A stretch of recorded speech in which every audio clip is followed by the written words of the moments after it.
are some of the other procedures that you undergo in the event that it is granted. You will obtain a certificate of registration for that patent.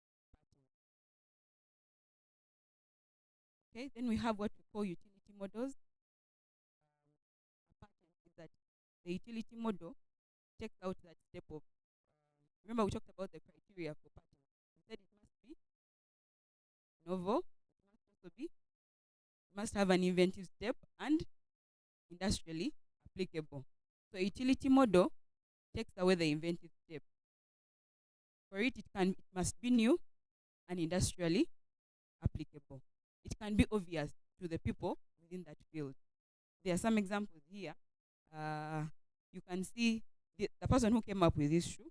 It's not very, it's new as it is, but it is obvious. Just got this, added this, and came up with that. Same applies to the, I think those are, they're not safety pins, they are they're paper clips, yeah?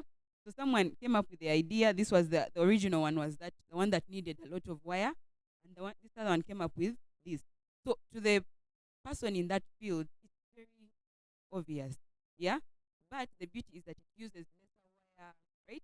And it creates ease when it comes to that. So that is what utility models are, right? Protection of a utility model is for 10 years. We said for a patent it is, wow, good.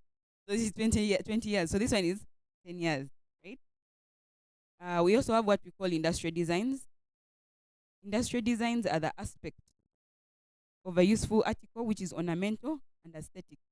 So I gave an example of the Renzori bottle, right? If I were to put, let's say what, juice in this bottle, remove all the wording, the what, and give it to you, you'd still identify it as a Renzori bottle. Even if I were to take it to like Kanungu, someone would still say that is what?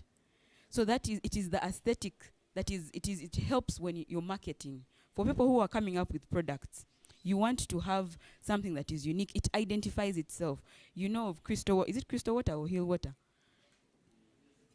Both? They all have particular unique designs, yeah? So the thing about industrial designs is that your design must be original and new. So if you come up with this particular chair, this will be rejected. But if you come up with a unique shape of a chair, maybe it has back cloth and it's leaning a certain direction and it has a part where you put your feet, it must be. The whole point I'm trying to put across is that whatever it is you're creating must be new and original. You've seen the Crocs. They are shoes, but they are eligible for industrial design because it's a shoe, but someone put a spin to the shoe, right? To make it unique and new.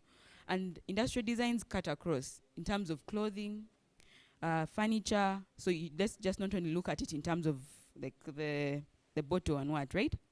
So it can be in terms of maybe the print of a curtain or print of the, maybe like the Uganda cranes jersey, right? Maybe like your top, it is unique in that way. So industrial designs is wide. Protection of industrial designs is for 5 years and renewable for 2 consecutive other terms. So in total it's 15 years, but you keep getting it in a 5-term period. So this is an example of industrial designs.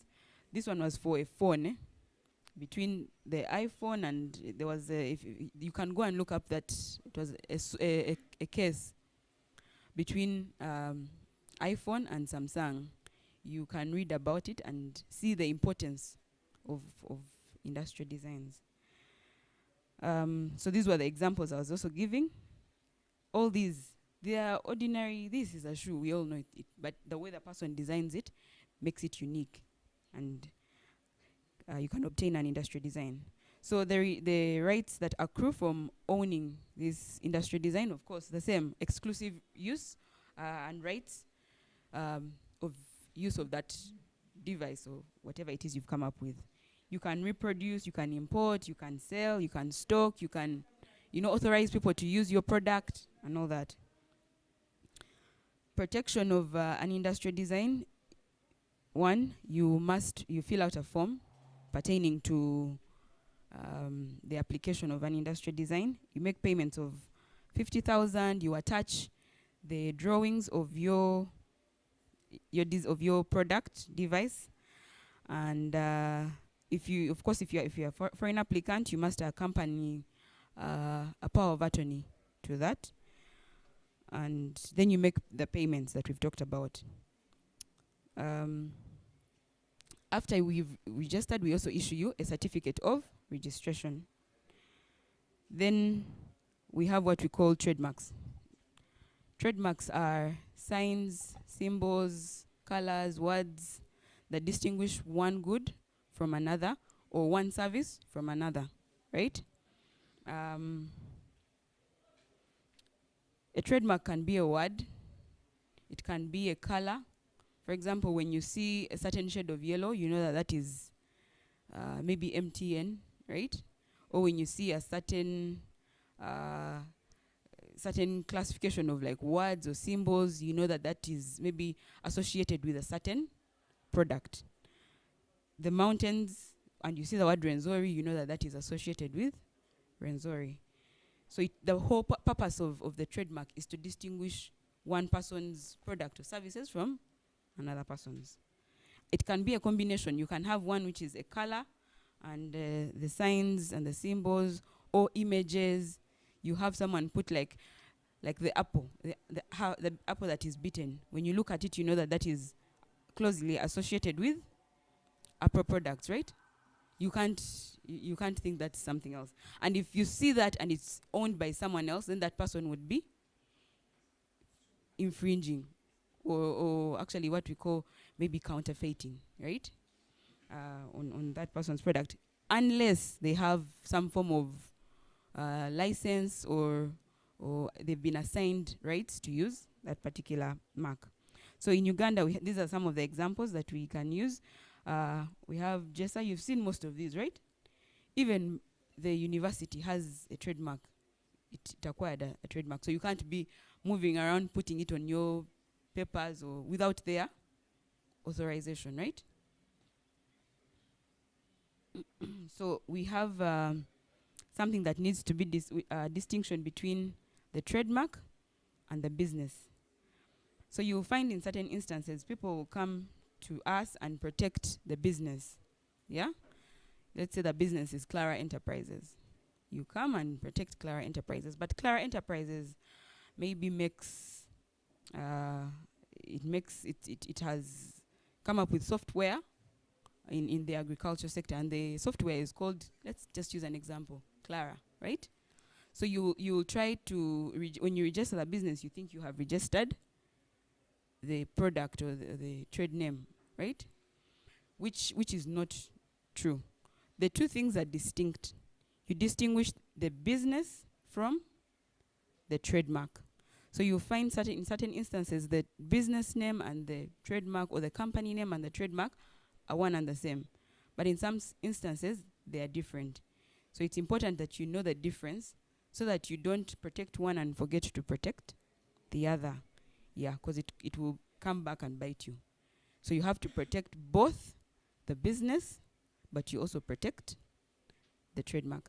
I'll give you an example of Renzori. If you look at the back of the tin, you'll see produced by maybe like Century Bottling, right? So that is the business. But on the face of the product, it is Renzori. So that's the distinction between that. Because the trademark identifies the good, which is being made by the company. Protection of a trademark, this is actually fully automated. On our website, you can obtain a trademark without even walking in to any of our offices.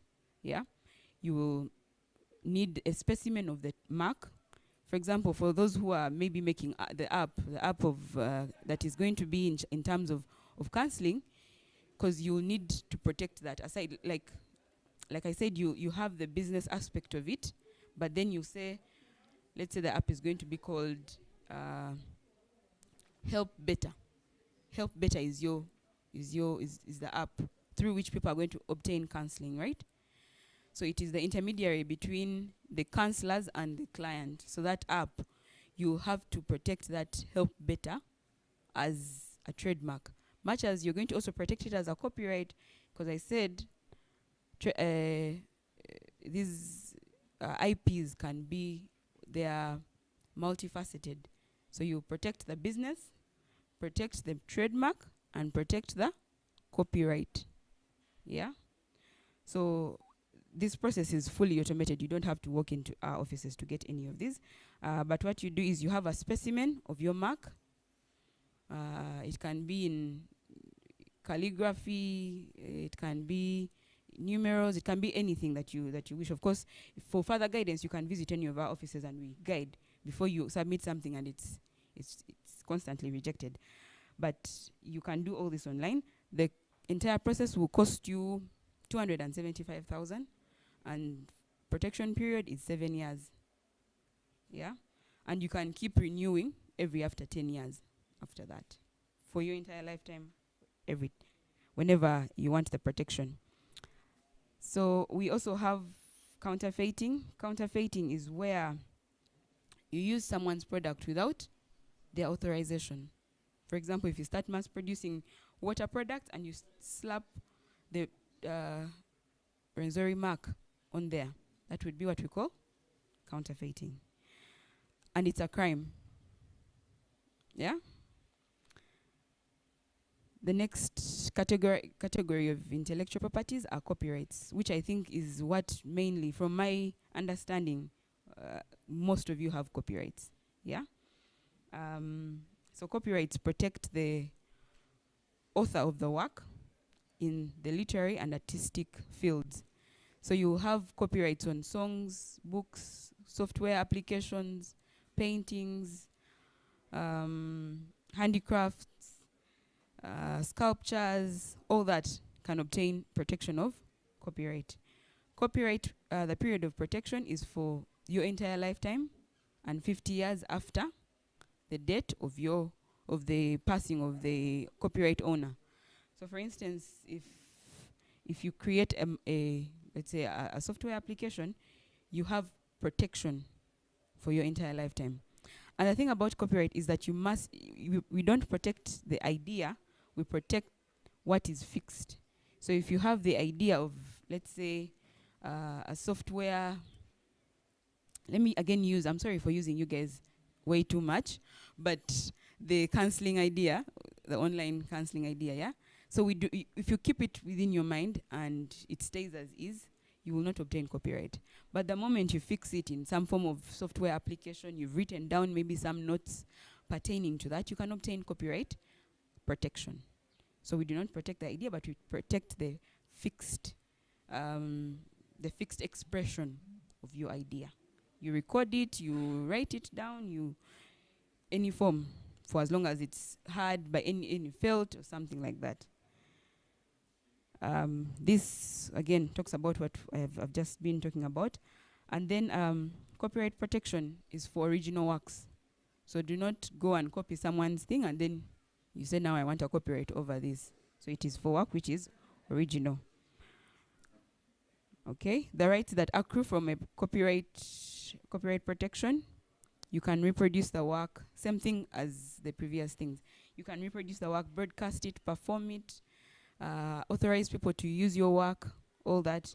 Those are the rights that derive from copyright protection. We have what we call copyright piracy. This is where you're using someone's work without their authorization. We said using someone's trademark without their authorization is, what is that? Counterfeiting, yes. For copyright, it is piracy. I think you've seen this word floating around every time they're going to a movie, when a movie is starting, you see that warning, right? It's about piracy. So if someone uses your copyright without your authorization, then you can contact us. We have an enforcement team that will come and address that. But you also have redress to other rights. For example, you can sue that person you can sue them in court, the courts of law. You can have them arrested and criminal sanctions are are put on that person. So you have a myriad of redress when it comes to that. So these are some of the fees that are attached to each work that I have mentioned. Yeah. And when you see UPPC, these are usually gazetting fees, because you have to put out this every time someone requests for registration of these. You have to put these out in the what we call the Uganda Gazette, because the public has to know that so and so is seeking protection of a copyright, and if you have any opposition to that, it can come up at this point. Some people say no, opposition can never happen. It can happen at this point, and then we will look into it, because there are instances where businesses start out with 2 people. I think this goes back to what they were talking about. You have 2 people, but one person is presenting. The one person that is presenting is sharp enough. They go behind this other one's back, and they come to office, and we register. So these are some of the avenues in which you can, if you're aware that this person is seeking it, you can oppose the grant. And you say, no, we actually worked on this idea jointly. I don't know why they are now taking it up as theirs, because that happens. Okay. So that is it when it comes to intellectual property. I hope I haven't bored you. Yeah. I will take any questions. But before that, I think I know Barra University to have a TISC center. That's technology. Yes. I don't know if anyway, maybe we shall share later on, but I believe that some of the ideas that were pitched here can be developed further if you can use what we call the TISC, the Technology and Innovation Support Center. It has a database which has various works that are available that have been created by people from outside, and some of you can build up on your ideas using some of that the information in there. And of course you create from what you have researched. Yeah. So I think that is it. I will take any questions from that. Thank you so much.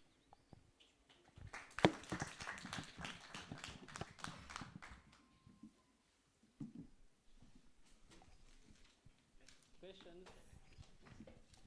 Thank you. Mine is going to be okay.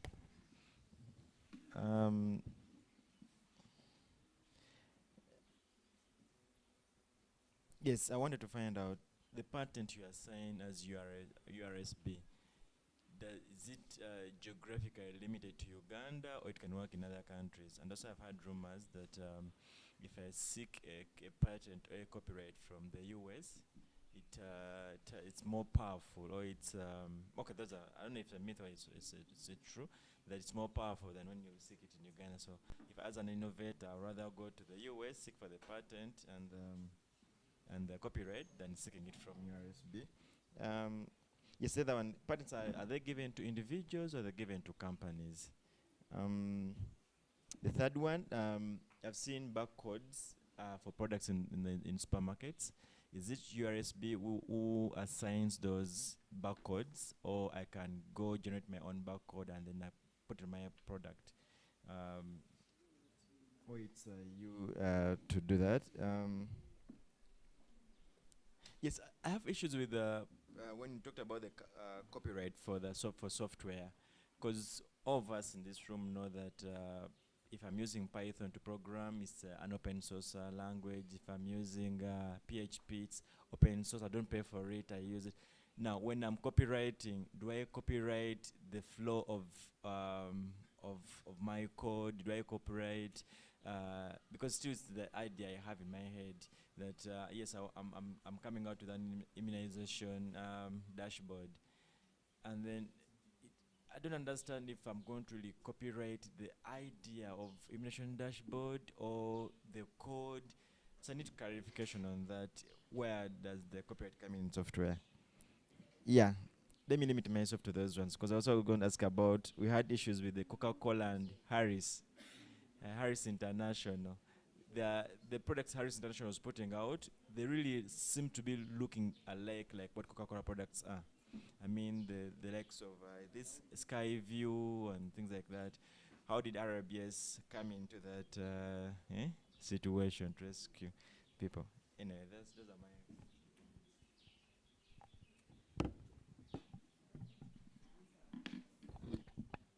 Okay, so I'll start with the first in terms of protection, jurisdiction. So there are three forms or routes that you can use when you're protecting your copyright or, sorry, intellectual property. So you can use the national route, which is through URSB. So for us, our protection only encompasses protection, innovations and inventions that happen within the boundaries of the country. Ours doesn't go outside the country. We also have what we call ARIPO, that is the African Regional Intellectual Property Organization. And this one is with the member states. It's the regional intellectual property office. So if you want protection, you can use URSB as a receiving office. Yeah, for example, that's usually for people who are like outside. They will use URSB as a receiving office, and we shall communicate the same application to ARIPO. So you obtain protection within the member states. I don't know if that is clear, yeah? Then we have the World Intellectual Property Organization, which is now the worldwide route.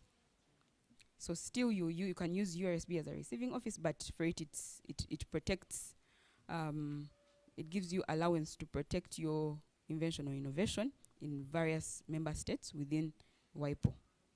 You get? So there is no less that, of course the advantage would be if you protect here in Uganda, enforcement is within Uganda. If you protect in China, enforcement will also be extended as far. So you can't expect URSB to now go and enforce outside the country. But protection, I would say, is best suited for where your product sells.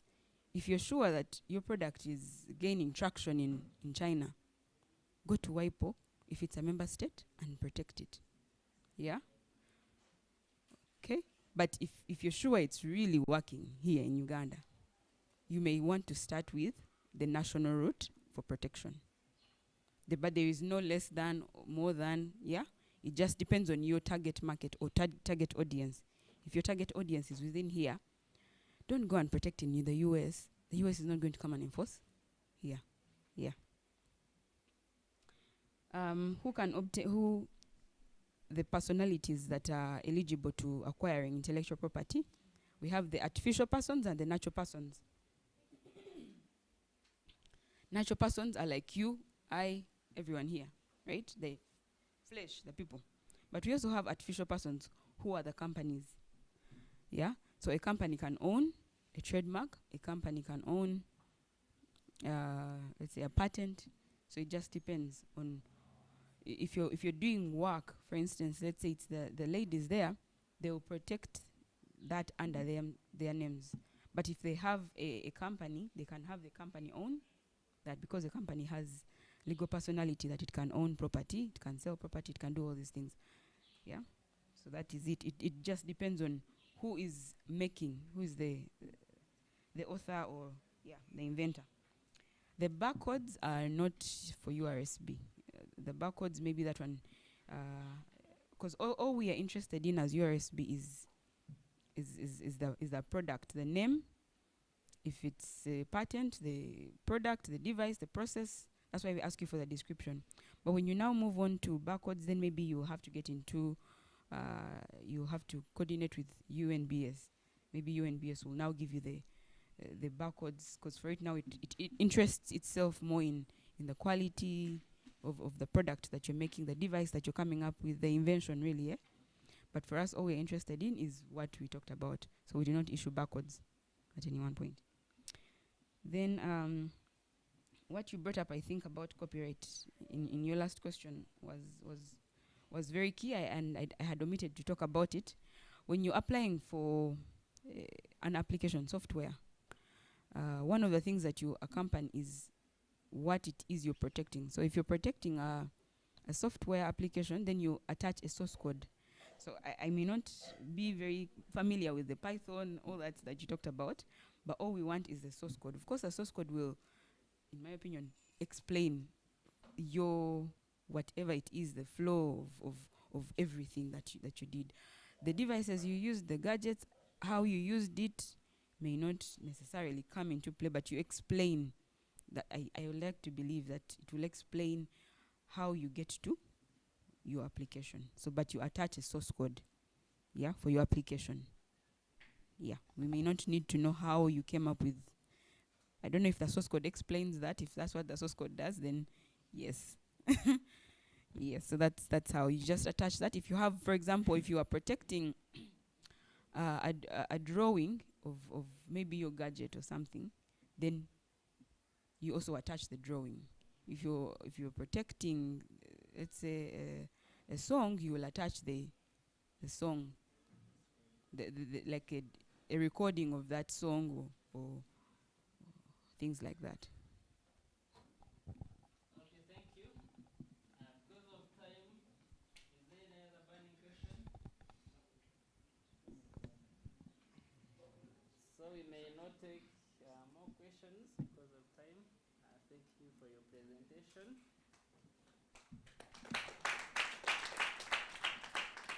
There are offices near, you can even walk there. Do you know where the office is? So let's have the song, alright? No. So protect your ideas before I steal them.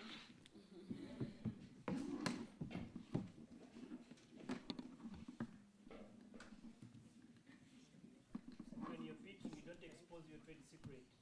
And whatever you do, you make sure it is encrypted so no one can understand how you're achieving whatever you're achieving.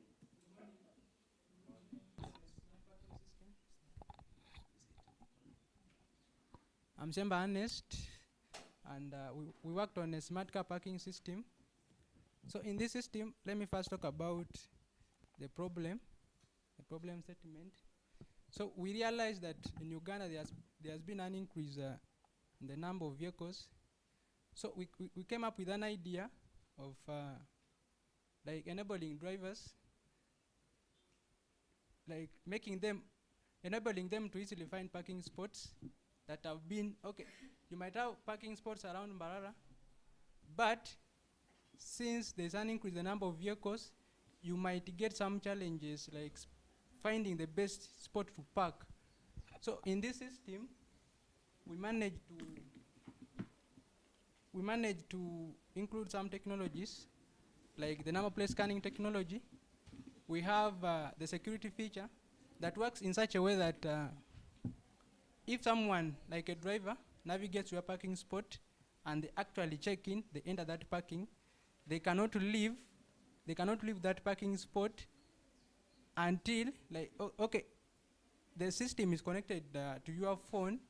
You can check out from your phone, then it will be connected to like the barrier or the gate where you're supposed to check out from. So no one can go out with their car unless you are the one like driving it.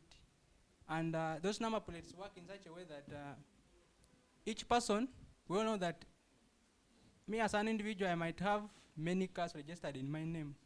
So you'll have an option to add those number plates to your profile,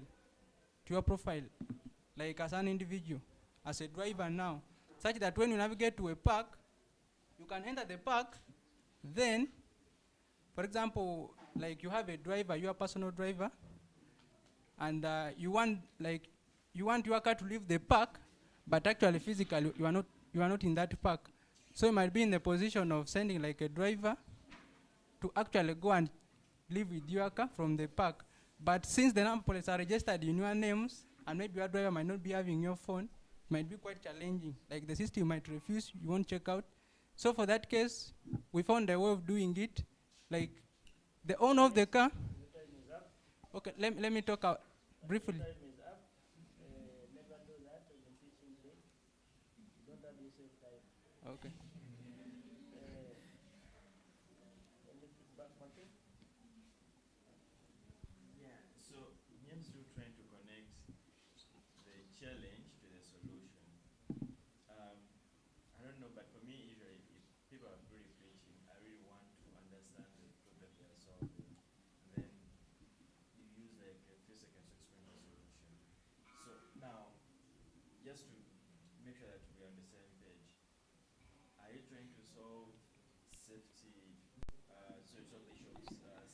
cars in the parking, or are you trying to solve the issue of me finding a parking spot wherever in car?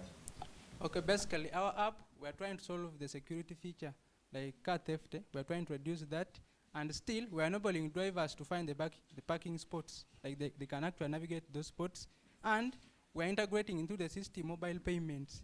So from that part is where now, like a driver, when actually the drivers book and they reserve the parking, and they check in, when they are supposed to check out, they actually are supposed to pay some amount of fee, like amount of money, based on the amount of time that they have been in the park.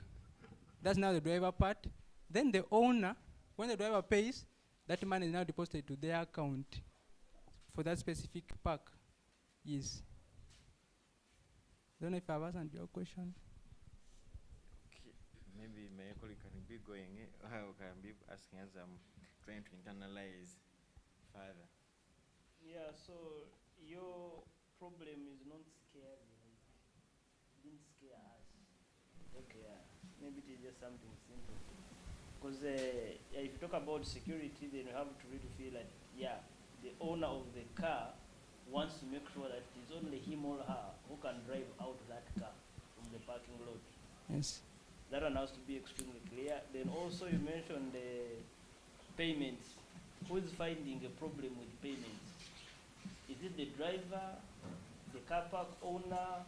What problems are they facing with the current system of paying? Okay, let me talk about now the driver part. I'll talk even the owner part. So currently, the existing methods for payments, most of them are like hard cash, and in some cases there might be machines. Like for example, you deposit there the money in the machine. But now, since mobile money, most of us use smartphones and we have phones, most of us. So it is quite convenient to pay money, because you might be having a 50K note in your pocket. You want to pay the parking fee, not so. But now it might be challenging, because ideally, imagine a situation, you have that money, but the one you are giving it doesn't have the change at the moment. So for the case of mobile money or mobile payments, I'm just supposed like to receive a confirmation from my phone just to enter the PIN, and the money will be deducted from my account electronically, without the need to actually give out the physical money, which is kind of challenging in some instances. Yes. That's the driver part. Now the owner part, when the driver pays that money electronically through their mobile money account, that money will actually be transferred to the account of the owner of the park digitally. Yeah, that's it. Okay, thank you, Ernest. Do you have anything else? Okay, so yeah, lastly, Mike, actually I thought you're solving the issue of us flexing with the people on the parking slot, where you have to go, hey, where is this person who's supposed to, I'm supposed to hand over the receipt, the ticket to. Because when you say finding a parking spot and you eliminate those people there, I thought it would be actually a very wonderful idea, where I just know, I go to my phone, okay, I want to park around Centenary Bank. Is there any free spot? No. What is a available spot? Maybe it's along Fresco. So I know there's a spot at Fresco. Probably book that spot. Make a payment. Okay, maybe I might not make a payment there and then. Go park when I'm leaving. Probably I notify the people that I'm leaving. I make a payment, then I go. I'm not even in any way having to go with the tickets. Man, look for someone on the street, give him a ticket, then you get. That's what came to my mind when you talked about your idea. Yeah, thanks for that. Actually, that's what the system is doing, basically. You find a parking spot, but now, for this case, and we are Good, Ernest, your time is up. Now, good that now you've seen that you didn't deliver your solution properly, because now you explained it the way it is, yet your explanation didn't show that. So Okay. work on that for tomorrow. Okay, Yeah. thanks. Songa. Yes, good morning. My name is Osonga Bob. I am doing a cardiovascular emergency response app. So basically, according to the World Health Organization, there are about 17.9 million heart attacks and strokes each year. And in the United States alone, about every 40 seconds, someone succumbs to one of these emergencies. As you can see, in East Asia and Sub-Saharan Africa is where most of these fatalities occur. And in Uganda, 10% of all deaths can be attributed to this. That means in this room, all of us are going to die at one point. And 1 out of 10 of us is going to die due to a heart attack or a stroke. So the question is, how do we reduce this? How do we make it in a way that Because to survive a heart attack, you must timely detect it and offer the necessary help within 1 hour, which is in the medical field referred to as the golden hour, right? So, good thing I'm seeing even Sir has a smartwatch. How many of us here have smartwatches? How many of us here have watches? I'm seeing about 10, and about 5 of us have smartwatches. I'm saying he has, and all of us has. So these watches have technologies, have sensors that actually can measure your heart rate, your motion and all this in real time. So what happens? All you have to do is have a smartwatch. So on your smartwatch, you'll have this app installed, and what it will be monitoring your vitals, your beats per minute. It will have an accelerometer that notices if you are exercising or you have had a hard fall. So what would happen is, in the event that you have a myocardial infarction or a stroke or any other cardiovascular emergency, what would happen is that the watch would automatically open this screen. So what would happen? It will detect that you're having a heart attack. And after that, it will count down for 30 seconds and then send notifications. So I'm just going to skip this in the interest of time. So what would happen is it would send emergencies. So as you can see, the people near you will receive what? Will receive a notification, right?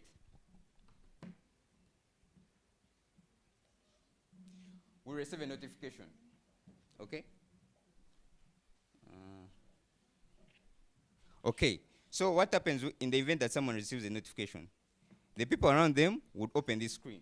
Wesonga, thank you. Your time for pitching is up. Any questions? Feedback. Yes, thank you so much. Of course, the obvious questions. One, how are you making money? The other one, it's about data privacy. So if these colleagues here in front of me get to know that I'm getting another attack, how are you protecting my privacy about me having that disease of whatever, hypertension, whatever it is? Yes, so about the data security features, in my research, what I found out was like you have to have a very secure database where that handles in the back end, where we're handling these notifications and this user information that we're driving from these devices, like your beats per minute and your pre-existing conditions. We keep them securely. Nobody can see this apart from the emergency center and you. So it's only the relevant people, the doctors, and the people who are actually seeing exactly where you're getting these strokes from, what are the pre-existing conditions. It's only the government of Uganda set up emergency centers worldwide. So these numbers are existing. So what happens when it notices that you're having a heart attack and sends these notifications, a message containing your vitals and all your medical ID, your name, your location, and all that, your security contact, is sent to the emergency center. So these people have your information. So it's only you and them who get this information. Then about how I'm going to make money, as you can see here, we have this is the government. Basically, we have the government and private ambulances, and then you have the part of the security contact. So on my app, if you have a free version, you only get to input one security contact for each other security emergency centers. So if you want to access private ambulances and private hospitals, you'll also have to pay a fee. So if you're a premium user, what will happen is you'll have the opportunity to have as many emergency contacts as titular emergency, and also you'll be able to also access more institutions, more hospitals in the private area. So that's how I'll be making money. And I hope you trust that we shall probably keep your data safe. Your solution is unique compared to the ones that we have, or where it is special depending on the group you're targeting, so that they can take up your solution instead of using the ones that we already know that it is. Yes, thank you for that. So the people I'm targeting are people like you who have smartwatches and mobile devices. So my solution is different from the other solutions on the market in that your smartwatch right now, it does not offer any further help. All it does is notify you alone that you're having this emergency. So where my innovation comes in. Hold on there. So yes. There are other applications that can connect with other. Your watch comes with, for example, if you buy a Samsung watch, comes with Samsung Wear that keeps track of all your vitals.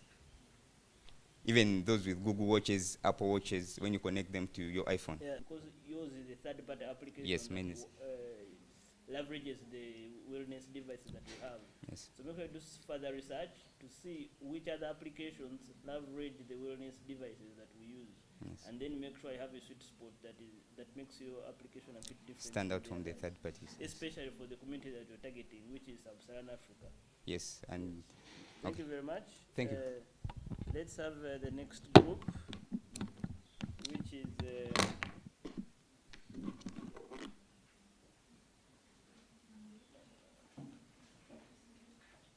see.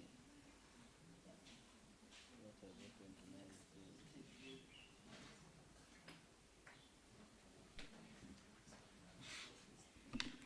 so go back to BIT twice.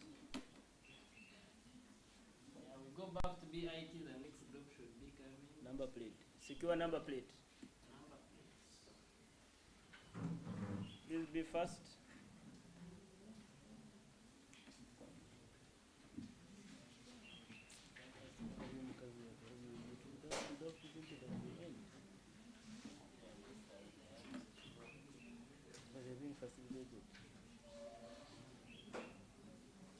Yeah, your time has started. Good morning, everyone. I'm Charles. Imagine a Uganda where our vehicles are equipped with the technology that is embedded with several systems that are going to help us in tracking and monitor the way how these vehicles are used on the roads. So our pain point here relies on the point that people are using these vehicles to commit illicit criminal activities. These criminal activities include people are selling these vehicles. People are using these vehicles to commit crimes, like they're using these vehicles to shoot people. They are having accidents, and in the due course of having an accident, you see someone makes an accident, and because he knows there's no one who has seen or will not get him, he runs away. So now we are seeing in a perspective whereby people use these vehicles to commit crimes, and in the due course they remove the number plates. So now how are we helping people who work, because each year 1 in 3 of Ugandans, that is 36% of people lose their number plates as a result of theft. So now how do we help these people, because this crime system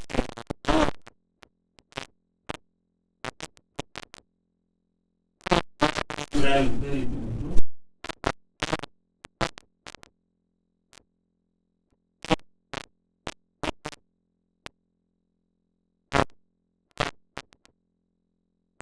a significance of backlog of unresolved cases, such that whereby people report their cases, but they are not solved. So we are saying with this digital car monitoring system, with that enhanced license plate, we are going to be able to cater for the police are going to be able to monitor these criminals in real time, and we are going to find that there is always the journey. The journey of a layman reporting a case is usually Your time is up. Thank you very much. You started very well, but later you lost the ball. You started with imagine, so I started imagining actually the situation is bad. But then after seeing the situation is bad, you made it worse. Because you're like, okay, the situation is bad, but you're proposing something which is making it even worse. Because now if you say the number plates are tampered with or removed, but then your your security feature is in the number plate, so now is in the security feature also removed. The thing is connected to the number plate, so one, we can know where you are. Two, No, I mean on the part where you yourself you presented and said the number plate can be removed. So I remove the number plate, I leave it in this room, then I drive. Yes, now if you remove your number plate, you are going to be known as a tracking agency. So if you find out that these days you're having these tracking devices, you're having this surveillance camera, even you could tell me how many surveillance cameras as you come from Kampala to Mbarara. Yeah, the surveillance cameras will be looking for my number plate and I no longer have it. Yes, those ones capture your information. But for this system, you're having our number plates. One, you are going to prevent people from buying number plates all the time by what? By bringing that tampering mechanism. And this number plate is connecting to our tracking device, the centralized tracking, whereby we can be able to know which vehicles can be able So to remotely presenter, know. presenter. Yeah. So when you get a question like that, first you have to understand why the person is asking. Because now my worry is when the number plate is taken. Now you have to explain to me, okay, if your number plate is taken, this is what happens. Don't try to defend that the number plate cannot be taken, because that is out of your scope. It is not. That doesn't apply to your application, because it is a mechanical thing. I come, I unscrew it, I put it on the side, and then I drive off. Then also you don't bring in other features that don't belong to your application. For example, when you say, but if the number plate is removed, you have CCTV cameras. CCTV cameras are not a part of your application. Those are third-party things which you don't have control over. So we want to see exactly how your application is going to help, irrespective of the other parts that you have no control over. So we are saying, Yeah, so that one is feedback. You'll have to think about it so that you improve on it. And then the other one, you didn't tell us who is going to pay for your application. How will you make the money, you and your colleague?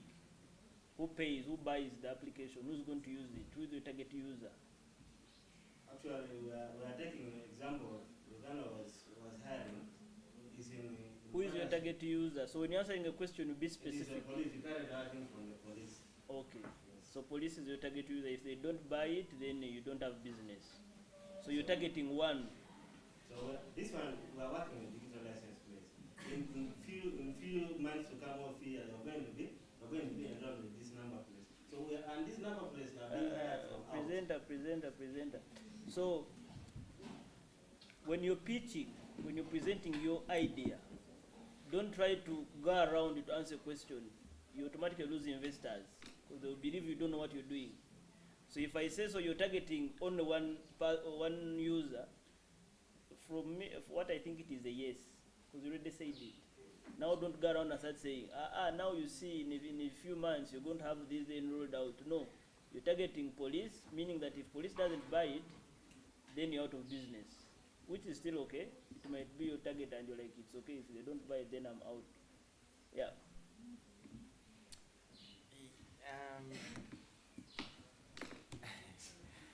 From my background as from a technical side, if you say you're going to have your number plate integrated to your tracking device, and then I also tend to agree with Mr. Adams that really, honestly speaking, if someone takes out the number plate, that means your application is actually not useful. Because I'm trying to understand how you're going to protect my number plate with the application you have. You get it? Actually, for me, in my opinion, I think the best way to protect a number plate from being stolen by these whatever goons is something very mechanical. Just look for a way how you can either get a very strong screw which you can probably put on a number plate, or get I don't know, hide it inside the car or something like that. But if you right now with the application, I don't. Okay, my opinion. This is my opinion. Please do not say I'm discarding. It's just my opinion. I believe it's hard for someone to protect my number plate digitally. You get, like using our IT knowledge we have. You get it? But I'm not saying it's not possible. I'm saying with what you've just presented, I think it's hard for you to track that number plate. Unless you're going to say you're going to get a number plate, then you put a tracking device within the number plate itself. When someone steals it, and then maybe throws it somewhere in the given location, I can track the number plate when the actual tracking device is within the number plate itself. You get it? If that's your project you're proposing, that would be a brilliant idea. And now that means also I have to go back to Tampeco, the people who manufacture number plates, go talk to them and tell them, you know what? As you're making this number plate, slide this tracking device inside there. You get it? So that if these guys come and plug from my car, I can still look for it, because the number plate has a tracking device I can look out for. If that's your position you're proposing, for me that's a nice idea. But if you say you're going to have a tracking device somewhere in the car, have a number plate somewhere here, and then they are going to be connected maybe by a wire, that for me that doesn't add up for me on my side. Yeah.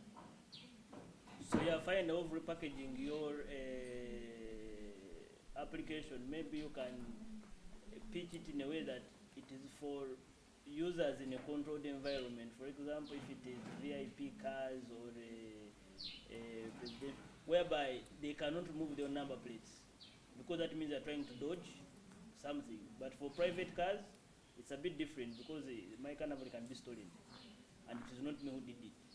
But then for, let's say, MPs or university cars, you can say these ones we can put on the number plate, so that maybe, yeah, the driver will not remove it to steal their own vehicle. Maybe you want to track their movement. Yeah. Thank you. Let's have the next group. Now we are going to start mixing. Now we are going to computer science. Can we have a cancer diagnosis algorithm for mobile sampling?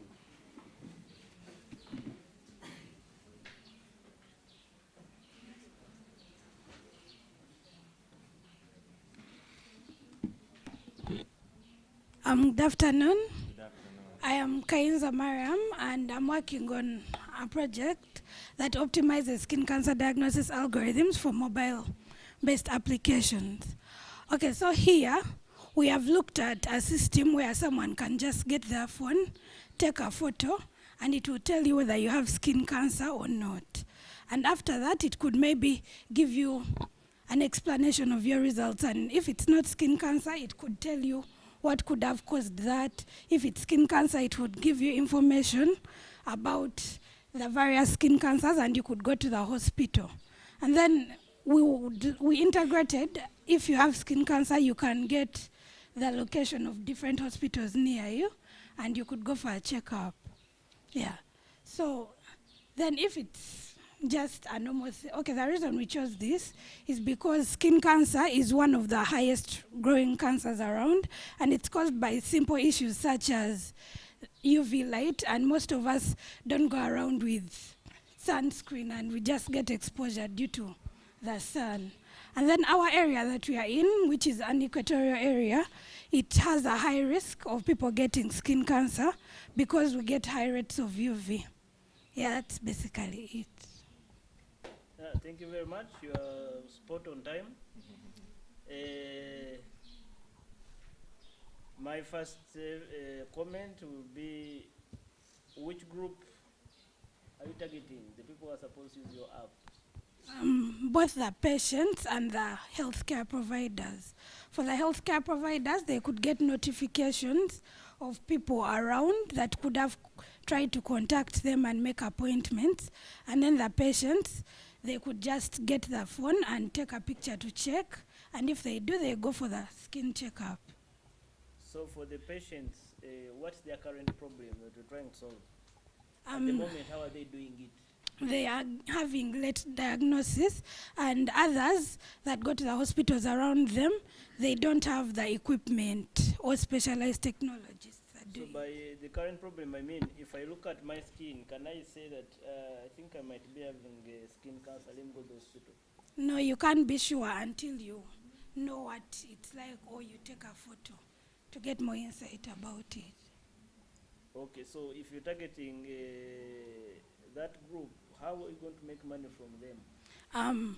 We could say if they have downloaded the app and they go to the hospital, they get a fee reduced on the charges. Yeah. And then for you, how do you benefit? I benefit from the downloads, and the hospitals will register with me those that want their hospitals shown around. Okay. Yeah, you said you're optimizing the algorithm for skin cancer detection. Yes. And you're looking at, is the app going to be all in one, that I have it on my phone, then I take a pic, then it gives results instantly, or processing will be somewhere else? Well, the algorithms have been integrated into a mobile application which you will use to do that. So everything will be on the mobile phone? So Yes. Okay. Have you heard about the Google Dam Assist? Yeah. How different this from that? Well, it doesn't really give the location, and it doesn't really give the accuracy. You're not really sure. You're doubting what Google has developed. So much confidence is also not good. Yes. When you're pitching. Because at least all of us, we know that at least Google's, by the time they put out a product, they have really done their testing and things like that. If you claim that they have not really, it's not accurate. There may be. Anyway, yeah, so, yes, I like the idea that you're going to have, maybe the difference here is, the Google Damasis, you have to take a pic and then it does the processing somewhere. So the process is not on the phone. That means you have to have internet and things like that. The only point I've seen with your app is that if it's going to be an app and then everything's going to be on the phone, then that also makes sense. But however, the challenge with that is then someone who has a Samsung Samsung S04, it will not work because it requires a lot of processing for it to determine the cancer. And I think, I like the idea. It's okay, it's a good idea. I don't know if they have any competitors. Have you searched any competitors? Because cancer is a very beautiful field where at least I know there's a lot of research in that area. It's a very bad thing. Yeah? No, I mean, no, beautiful in terms of research, not beautiful in terms of that if you're affected. Yes, but I don't know if you've done your background and you feel that no one has done this. Yeah, I think so. Okay, but now we are targeting the users in Uganda, and so it will maybe grow. Thank you. Yeah, maybe in 1 second, I don't know what they have said. Skin cancer algorithms are the most perfect cancer algorithms we have. So you have to tell us how unique yours is. And are you developing it from scratch or you have some algorithm you're trying to improve a bit? Well, I got 3 different algorithms and embedded them and looked at the different parameters they each looks at and just joined them into one so that we have the different specialties. Good. Thank you. These are the guys convinced, this one and this one. they are doing exactly what you're doing, but for them, they are being paid for that, for you doing it as a student. So if you convince them, they can hire you to be their research assistant. So maybe one thing that I can add on what he said, in your project, in case you feel like you want to take it ahead, think about how you're going to help the mobile phone do some processing to reduce on the load that is going to transmit online. Maybe if there is so much power that is needed, that one can be offloaded to the cloud, but then you also live with the phone some capability to do some work fast so that you don't overcongest I don't know if you've done distributed computing, but that's why you need to play with. So that if they hit you on the side of, you have cancer models, you say, yes, you have, but I've made sure that they can work on a mobile phone. The ones you have now are in Google servers where they are very powerful that we cannot use locally since you're targeting sub-Saharan Africa. That one will give you an edge, and these guys will automatically hire you. That one I'm very sure if you do that. Thank you. Let's have the next group.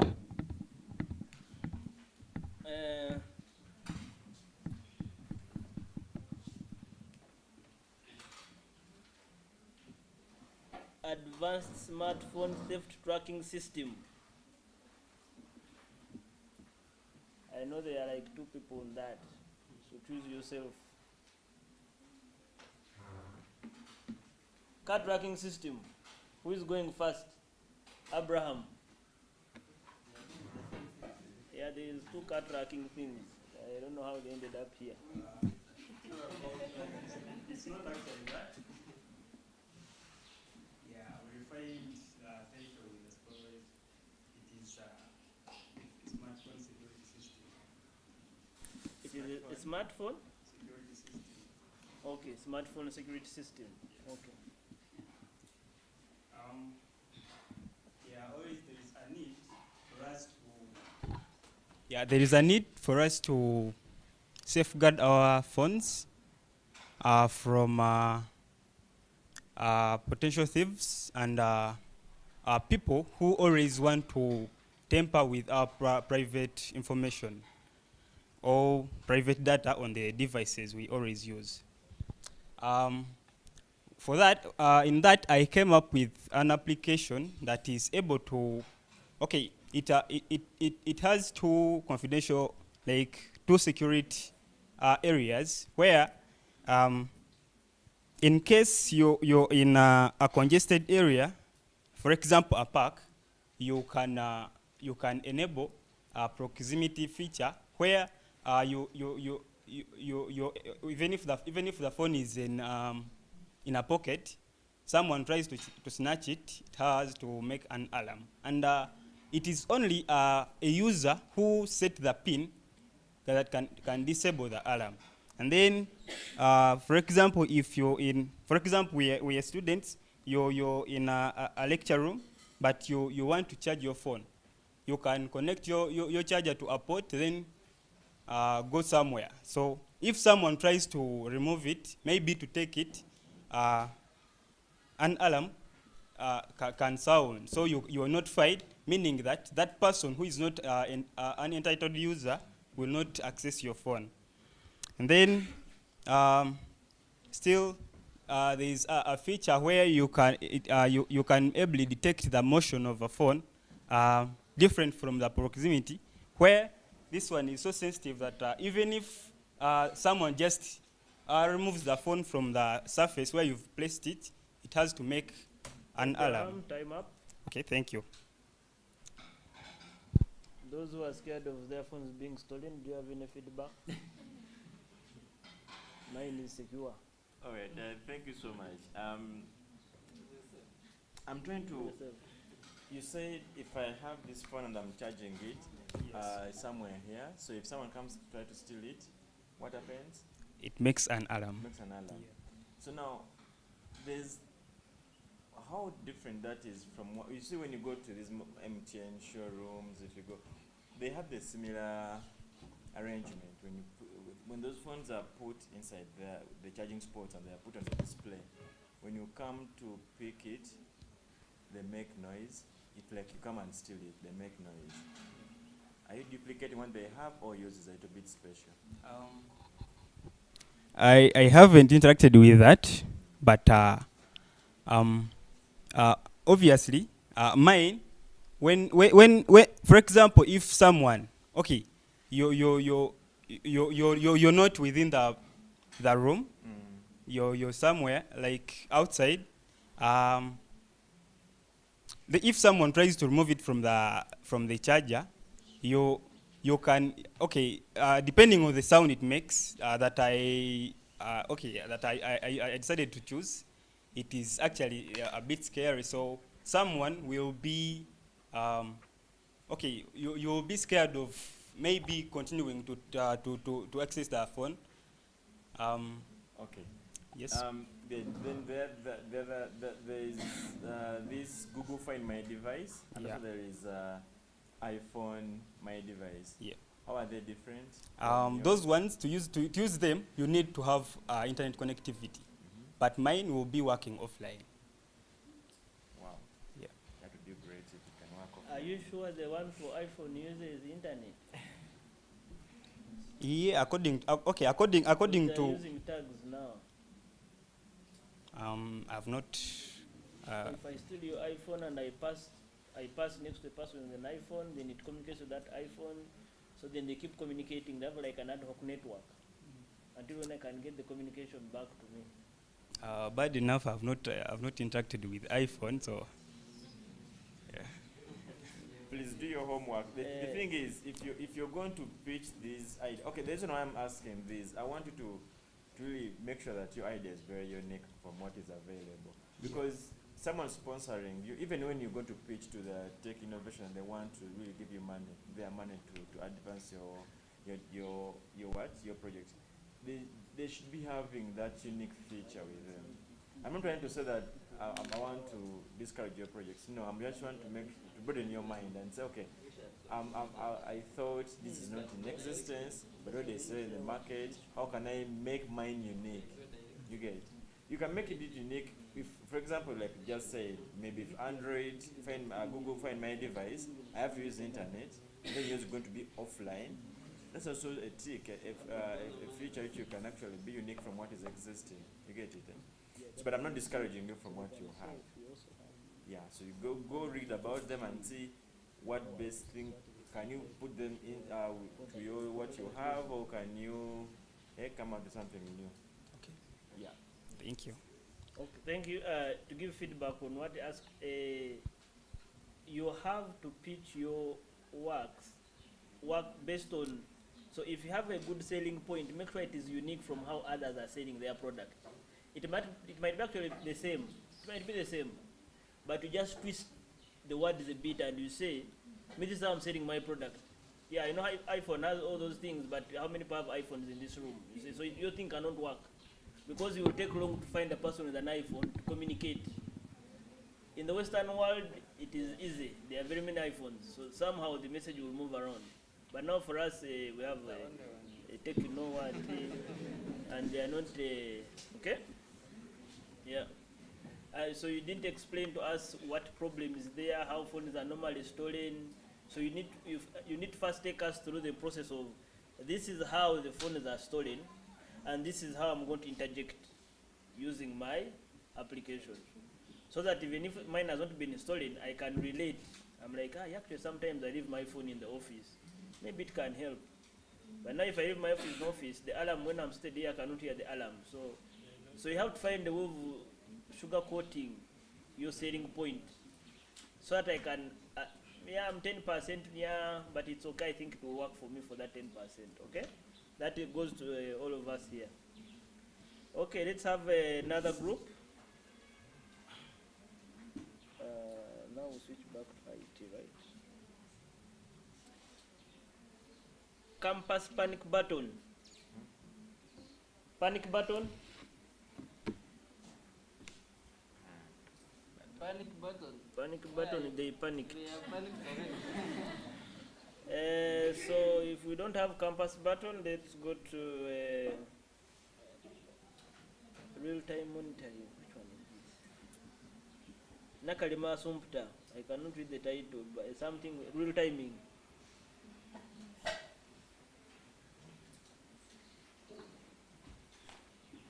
Wait. Incubator, yes, sorry. Incubator real timing something, yeah. The egg.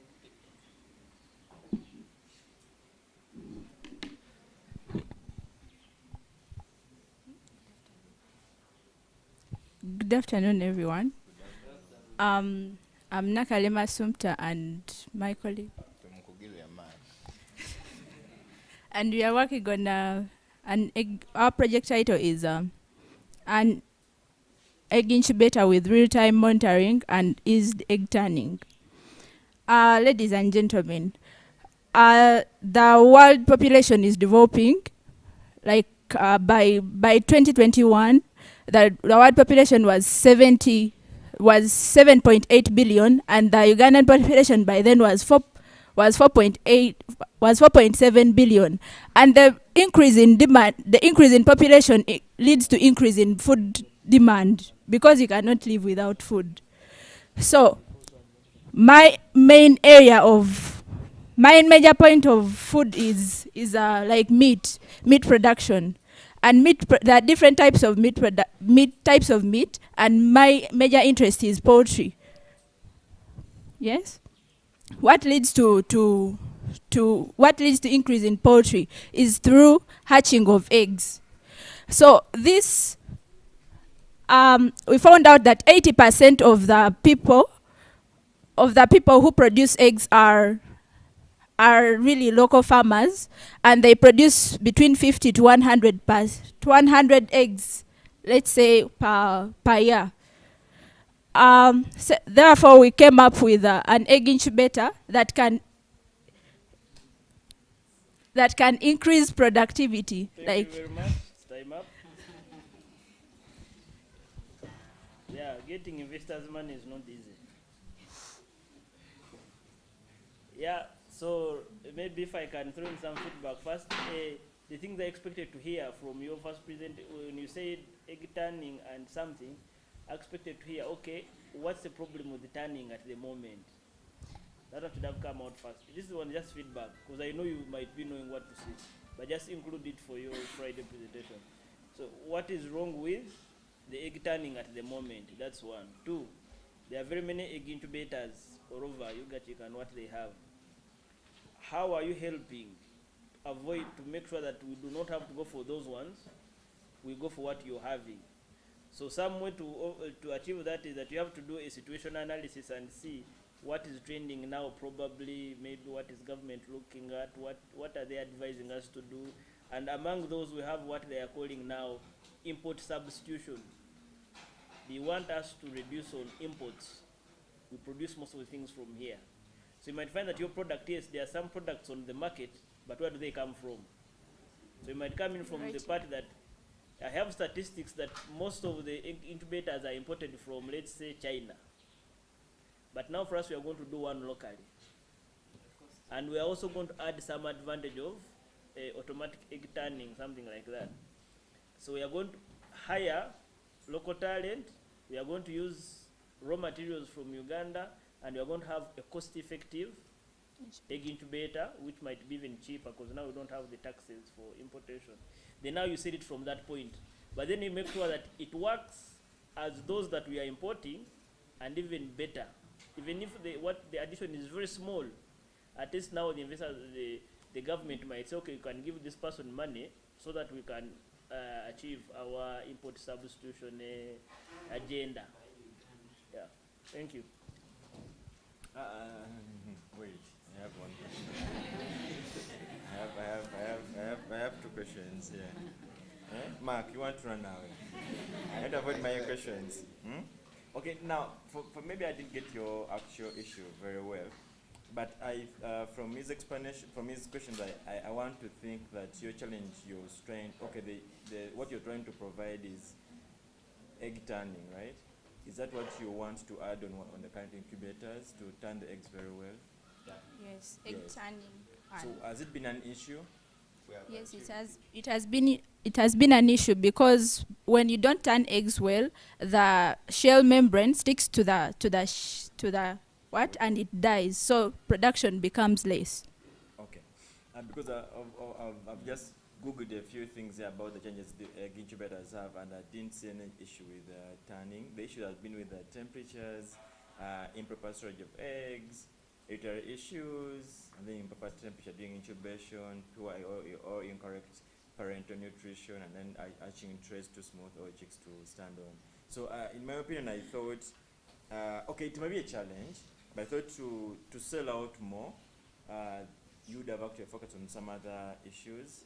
Like that can be an add-on, but you add like you have another issue like you're tackling. So you say like yes, you are making sure that the eggs are turning very well. Then, because for me, I thought things like energy consumption, because usually those incubators consume a lot of energy. If you could look for a way how you can reduce on the energy consumption, definitely if you include that part of automatic turning of the eggs, you're going to consume more energy.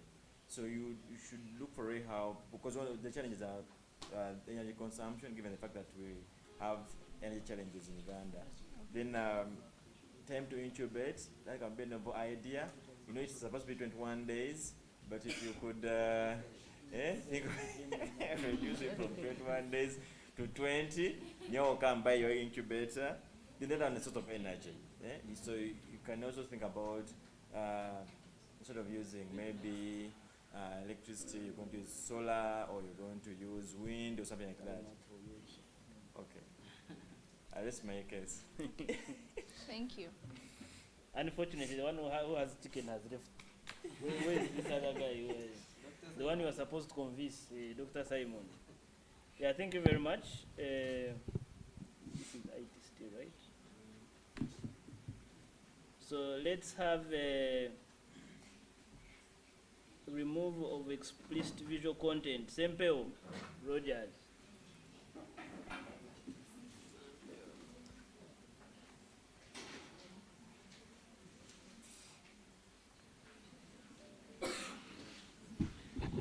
Well, good afternoon.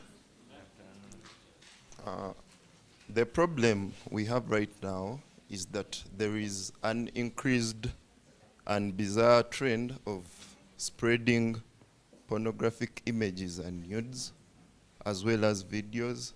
So this is a problem, and a very big one, because a lot of phones have seen this before, and there are incidences where people hijack social media groups like WhatsApp and send those weird things into people's phones. The government of Uganda is working tirelessly to get rid of these things in people's phones and online, and that is where we bring our solution, a mobile application that detects these images, classifies and removes them from the phone gallery, from the phone entirely, and we leave the user to decide whether they should remove them permanently or to keep them somewhere else. And in this way, why we are doing this is because there are people who have children who use their phones, and pornography is very bad for mental health. It affects the mental health. Yes. And the business part of this is that since the government is interested, we hope that the government will give us the money. And other people like our own Dr. Kauma Simon, who doesn't want to see such things, we hope that with our premium subscription, he can buy and pay. Thank you. Good, thank you very much. Feedback from the audience before we go to the panel. Because everyone is smiling like, yeah, this man wants to kill our thing. Has anyone picked interest into subscribing for his application? So you see your target group is a few people who are here, and Dr. Kauma, and government. I have a very strong market for this with our government. Yes, yeah. Because this has even been proposed in the parliament. Yes. There is There's a question there. That one has feedback. So I would be your customer under one condition. At what level of control do you stop pornographic trafficking? By the time it reaches my phone, I already hate it. So at what level is it through the WhatsApp groups? Because I would say that's the entry point onto my phone before it even reaches the WhatsApp group into the media. So at what point in time do this? the point at which these images are worked upon. The moment an image, Presenter, it's okay. That one, make sure it is included when you're working on your presentation for tomorrow. Make sure you have it, because actually that's a very big point.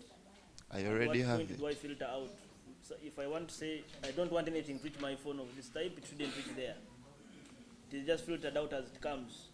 You keep deleting or taking the other folder where I have a password to enjoy your loan. Yeah, so I'm trying to think through what you just presented to us. If it's going to be a mobile phone application, so how is it going to be installed on my phone? Because remember, you're saying your customer is government. Government is good at enforcing laws. So how will the government enforce me to put an app on my phone which I don't want? well, before phones are brought into Uganda, the government can work with the companies whose target market is Uganda, so that these applications are installed before you Yes, buy it. Presenter, think about that critically. Yes. Because if you start saying government installing on my phone, people are going to protest. I don't want government to interfere with my phone. But I want me to do whatever I want with my phone. So your target users, actually, you might have to exclude government. Yes. Because now it is going to be on my phone. Government can use it if it can work on television, if it is a movie, a scene is coming, it blurs it out. Yes. Then that one makes sense. But if it is for my phone, I think should exclude government to cause tension. Because even the other thing is, actually, you see, ask these guys here, ask if you can sample here, you'll find that most of us have VPNs. Yeah? You remember when the government, those times of Facebook? Yes, I remember. Maybe it was good in government's eyes of saying, you guys, Facebook, no. But for us, we are saying, no, we have to live with Facebook. What's the solution? Look for a VPN. You get it? Then the other customers you can think of are the parents. Because for me, if I have a phone and I know I'm going to give this phone to my kids, going to use this phone. Or if I'm going to buy a phone for her and she's under my guidance, I'm her guardian, I'll force her to put that app there. Or maybe I'll even put the app there and then password. But for the government, really, I think it's a wrong. Okay. Please note that those are very good comments. Yes, But you don't need to to answer answer them. Just so that you can refine your pitch.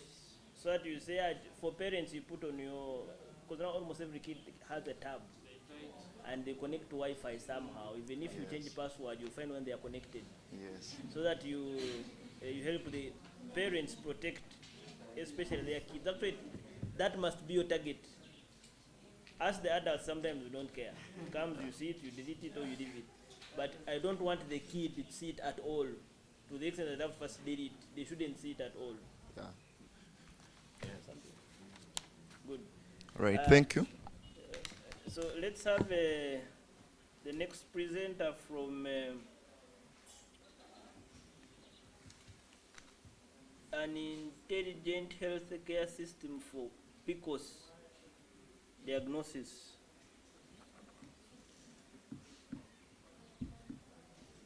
Wait, yeah.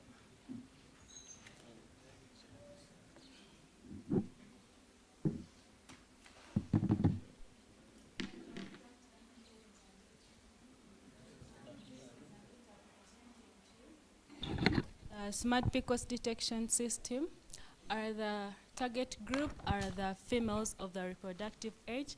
When you talk about the reproductive age, that means from puberty up to the age of something like 40, when menopause starts.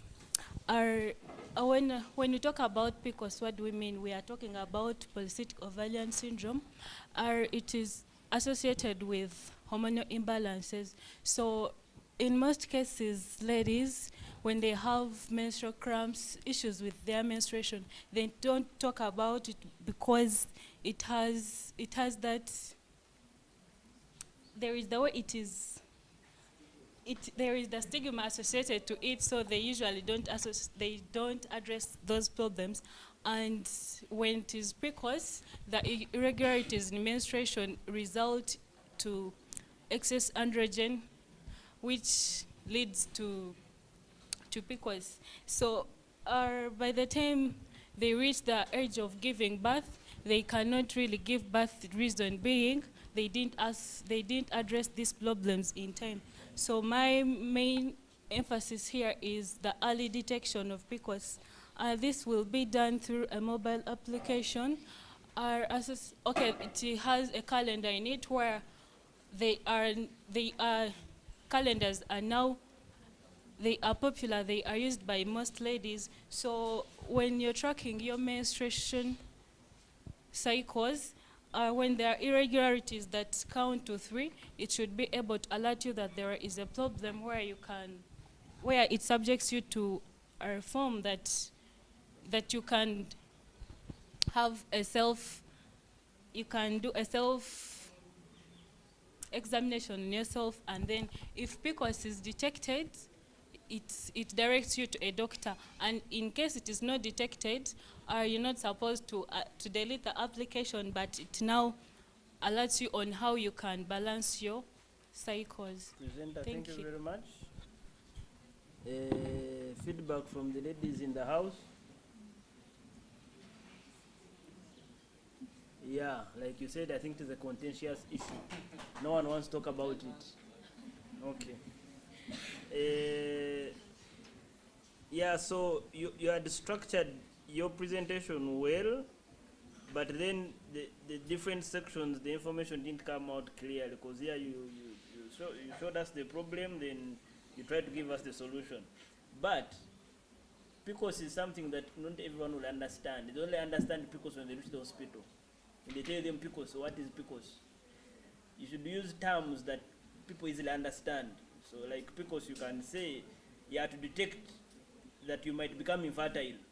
People, they will listen. Because now we talk about fertility, people will open their ears.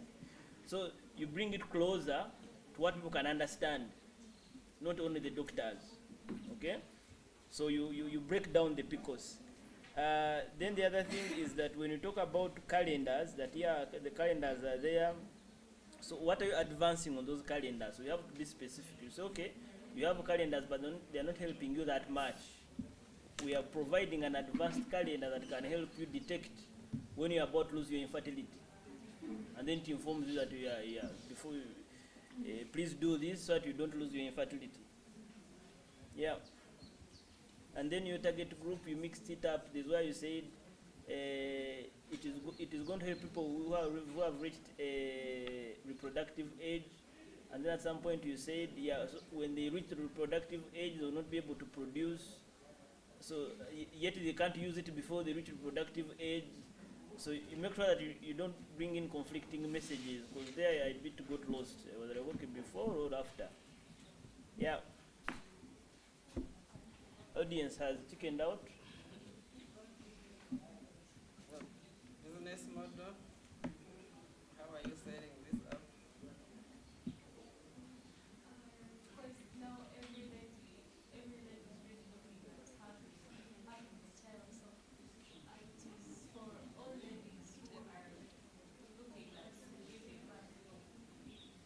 Are they going to pay?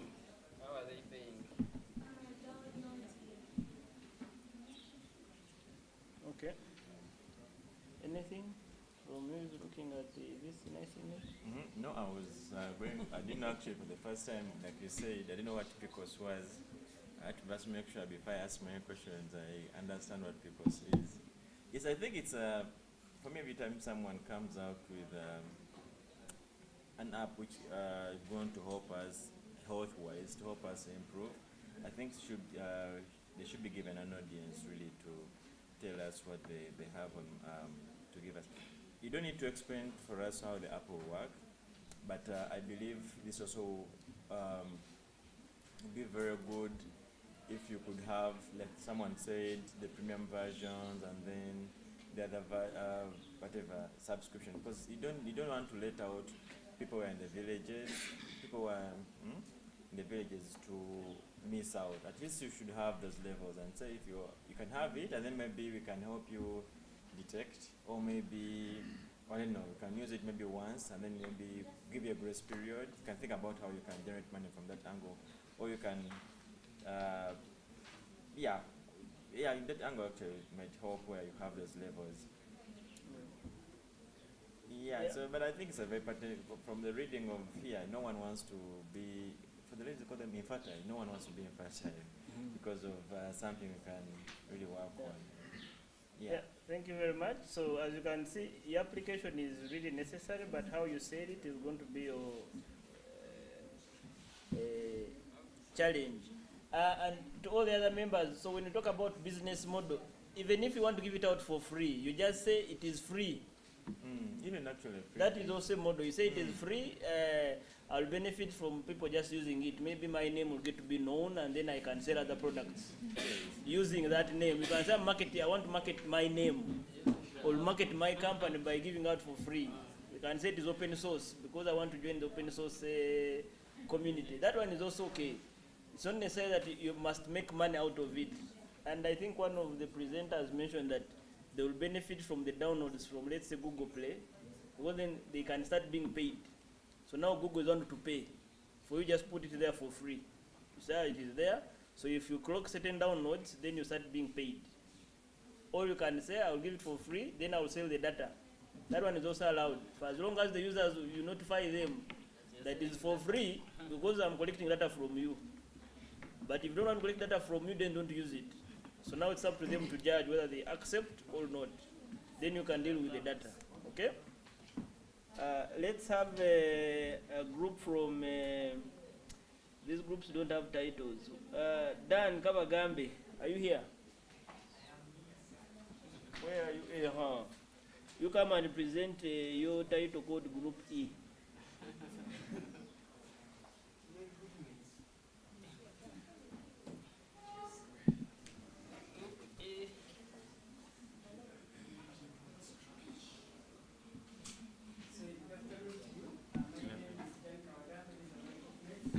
So, thank you so much. So, we are talking about a market. In every market, there are two main participants, buyers and sellers. So, there are very many, in recent years, there are very many technologies that have tried to ease up linkage between buyers and sellers, okay? So, and you know some of them, Amazon, eBay, Facebook. But anyway, little attention has been paid to linking buyers and sellers within the same location. So particularly in Uganda, we've seen that actually there has been insignificant efforts to link buyers and sellers within the same effort. So our application is to solve that, which is a mobile application that links buyers and sellers within the same location, okay? Using a technique that we shall not tell you right now. So the best thing that the application offers is that in case you are caught up somewhere, as long as you have an account with this application, and let's say you've been caught up at High Street, you've gone for banking, you'll be able to, already there are people that are selling products there, you'll be able to get a notification on your phone about the existing sellers within that location, and you will get details about them. Yeah, so thank you. Thank you very much. You're welcome. Yeah, you're almost on time. Yeah. So I like the fact that you said you won't mention the technique. It's a good thing that you don't want to give out your trade secret, but you don't have to say it. If you say it, not people be like, oh, it feels like you're hiding something from the investors. Be like, yeah, this man is very secretive. But you can explain, and it's good you've explained without mentioning the geofencing and what, because that one is your secret. You don't want people to know how you're linking the different buyers. So one other thing you have to think about is to let us know is if I'm selling, let's say I'm selling land, but at that moment my land is in Churuhura, okay? But it's me who's selling, and now I'm in Kampala. If a person is next to me, can they know that I'm selling land? Or they would only know when I'm in Churuhura that there's land being sold around here. May I respond? So you think about it. So that you can, because the sellers are always moving, they are mobile, they are not fixed in one place. They are mobile, they are moving here and there, but they have property. Some are selling, mostly those who are selling cars, selling phones, they are moving around. So if your application caters for that, also mention it, because that one is very critical to connect now the buyer and the seller, not necessarily the property and the buyer. Because now if it is fixed, I have to get next to the property first. Then I know this property is being sold, then I call the person is in Kambara, I'm in Churuhura. Okay? Yeah. Yeah, me, I like the idea, but I have a question though. When you said linking clients to the, customers to the what? To the sellers. So someone has to advertise what is selling, for someone to know that someone is selling, or for you, how is the linking done? Don't tell me the technology, but I just know how is the linking done. So both of them are on the same platform. So the sellers showcase whatever you have, and the buyers, okay? And the extra, but within your radius, or within your location, okay? And the extra feature is that as long as you have an account with us, even if you're in a separate place away from your location, you can be able to get a notification about other sellers that are not within the existing application.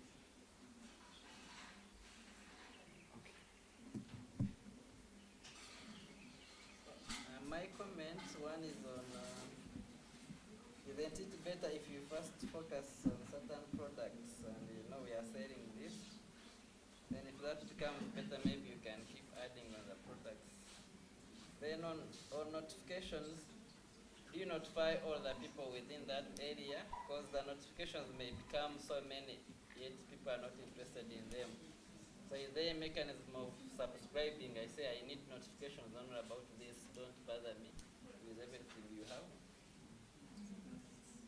Actually, on the same point, if I'm selling land, like you said, I'm in Kampala, someone in Bududa might be interested in the land in Chirupura. You get it? So maybe you could have that part of maybe of subscription. So, for example, if me I'm the seller and I'll say I want only people in my locality, maybe I'll be paying $5 per month. If I want to say to expand the region, the geographical location, I can go ahead and then pay more money, $10, then I expand the region so that people from other areas can come out. Okay. Thank you, team. Let's have another group from.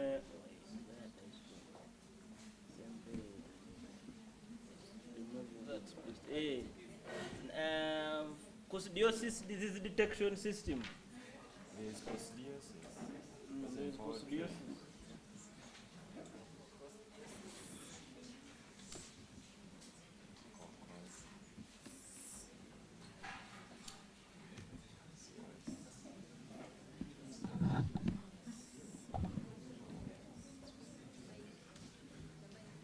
Please start. Good afternoon, everyone. My name is Naziri Charlotte, and I'm here to present to you a digital platform for coccidiosis detection. And our target group, they are the poultry farmers. Yeah, so the poultry sector, it contributes towards our country's GDP. And the poultry farmers, they face some challenges such as diseases. And when these diseases are spread, they lead to the loss of the birds. And this can be due to the late diagnosis of the disease. And so to solve this problem, we have decided to develop a system whereby farmers can detect the disease before it spreads further among the birds. Yeah, thank you. That is it. I was still enjoying the presentation. Okay. Yes. Please, maybe next time when you're presenting, give us those facts, because I'm very interested to know how much that poultry contribute to our GDP. That will also inform me how much the gravity of your app. Yes. I don't want to ask technical questions. Let me leave it at that, because I'm going to ask how they detect. Yes, but let me leave it at that. That is her trade secret. You cannot ask how she detects. Let me leave it at But that. yeah, on that point, you might not tell us how you detect, but you might tell us what do you use, what are the, how should I call it, what are the inputs, so that the farmer knows, okay, so I can check the chicks, or I can check the the air, or what do you check to know that you have coccidiosis. So that one you have to mention, so that the farmer knows that, okay, yeah, that one I can use, because some people might not have access to certain things. But if you say it is the droppings, say, okay, yeah, so I can use your application, check the droppings, and then I know there's coccidiosis. Then that it becomes important. Then also, the investors who want to invest in your project will want to know if they will make money. So one, you have to make sure they say the problem is big, because most of them, they don't even know anything about poultry. But like you said, if you say, okay, it contributes this much to our GDP, then they're like, I think that there's potential of making money. Then now they'll listen to your solution to see if they can invest in it. So that now they can tap into that market. So you have to show that there's market, and then you also show that there's a solution, which is unique, so that they understand their competition. If you don't show them those dynamics of, okay, this is the competition we have, but this is how we are going to beat the competition, they might not be interested in investing. Okay? Anything from Francis? Okay, thank you very much, but you have to make sure you structure your thing properly. The problem, it comes out clearly, then in between you transition us to the solution, how it is going to look at the problem.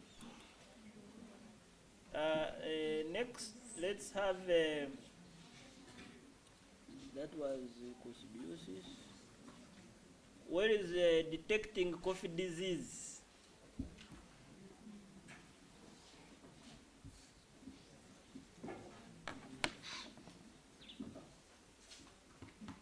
Do we have some coffee here? Coffee disease. Good afternoon to you all. I'm Lilian Dagire.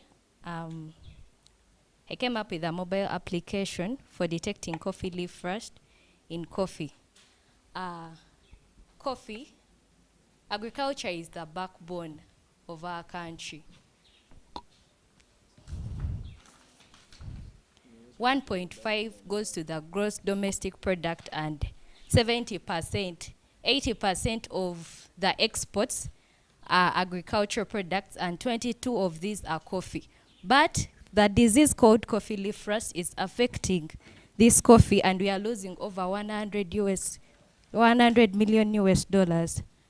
I came up with an application where farmers can be able to take the images of this coffee that seem to be affected and seek help through locating the available agrochemists using the map features, and also chemical products are returned. The chemical products that are returned are those that can help with the disease of coffee leaf rust. I then go ahead and register the agrochemists where we pick their location, and also they give us the different chemicals that are used to treat the different diseases. My app returns only the chemical products that are in relation with the disease of that the farmer has found in his coffee using the application. Yeah, thank you very much. When you're presenting it to investors, you mind your facial expressions because they might misinterpret them, and you end up losing the money just like that, or you get the money not for the project, for other things, and now you end up in court over other things. So, yeah, that is a very pertinent issue. So you don't send wrong signals to investors. Investor.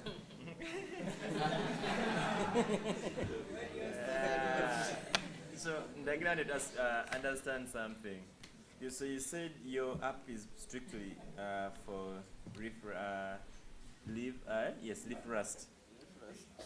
But you're saying the farmer takes the picture. So me as a farmer, how will I know that this is leaf rust? This is what for me to take the picture? Right now, due to the time we had to come up with this project, I was advised to concentrate on one disease, but in the future, we shall add in more diseases. So when you see different symptoms that you do not understand with your coffee, you might use the application in future. Other diseases will also be involved, but for now, we are. Okay, so this is the point. Yeah, thank you. So this is the thing. So if you're also saying you want to focus on leaf rust, you have to tell, now the farmer would not know that this is leaf rust, this is whatever the other disease. So it's hard for them to differentiate between those different diseases. Therefore, I think it would have been okay for you to let the farmer take the pic, let the agrochemist you have give the response to the farmer. Then, but for you in your disclaimer, you put down there, this is limited to such diseases. But let the farmer take the pic, let the because I know those guys, they cannot be only specialized in leaf rust only. They'll always tell you whatever. You send the pic, they will tell you. But then the other question I want to ask you, which you go think about it. Currently, we have AI, which does that diagnosis for us. Why do we go ahead and use the agrochemist right now and not use AI? Because with AI, someone can go ahead and know this is leaf rust. Then when they get the leaf rust, then your AI or your agrochemist can actually go ahead and advise, use this kind of medication. But the phone itself identifies the disease. Then the role for the agrochemist you have is to, in medicine, is say to give the medicine. You get it? So I think for me, what you need to think about what you can do on the phone. Then say, I'm taking the picture and I'm going to identify this kind of disease. Then let the agrochemist send you the medication for that. That's what I'm thinking. Might be. The information returned is not from the agrochemist. Yes. The result of the disease is based with the target disease that the agrochemist feeds into the system. So we just get only what you might need for that disease alone. So then, what's the use for the app? If I can take a pic with my camera on the phone, then I send it. What are you using the app to do now? To detect and also to get extra help. Right now, farmers do not know what to do Presenter, I think you've missed the point of where your niche is, because what he's talking about, you have it in your application, but now you're going to pick it and explain it. Because he's talking about AI, and you have AI in your application. Although you might not want to say that, yes, we have AI, you say, no, no, no, no. You take a picture with your phone, then the application will interpret and tell you there is this disease. In case you need more information, it can be forwarded to the agrochemist. Maybe to say, okay, yeah, this and this. Also, you might want to add another selling point and say, okay, it is a surveillance app for the Ministry of Agriculture. When people are taking pictures, they are being transmitted to, let's say, a center, so that they know what is happening within the country. So if it detects that kind of disease, it transmits. So then they can say, okay, in Bundubujo we are seeing very many pictures of this, and I think there's an outbreak of this kind of is it a disease? We call them disease or infection. There's this kind of outbreak, then they can come very fast and solve the problem. So make sure that your niche is clear, because what he's saying is what you have, but then you didn't say it to him very well. Okay. Your starting point was good, and I think we can all try to emulate that. The GDP, we are losing money because of this and this. We need to protect coffee. Now the other users come in. When you say you need to protect coffee, government is a stakeholder there, the farmers are stakeholders there. Those two, now they will listen if you need to protect coffee, because I think it is part of the crop that gives us a lot of money in the country. Okay, let's go to another presenter from, let's see, blood clot.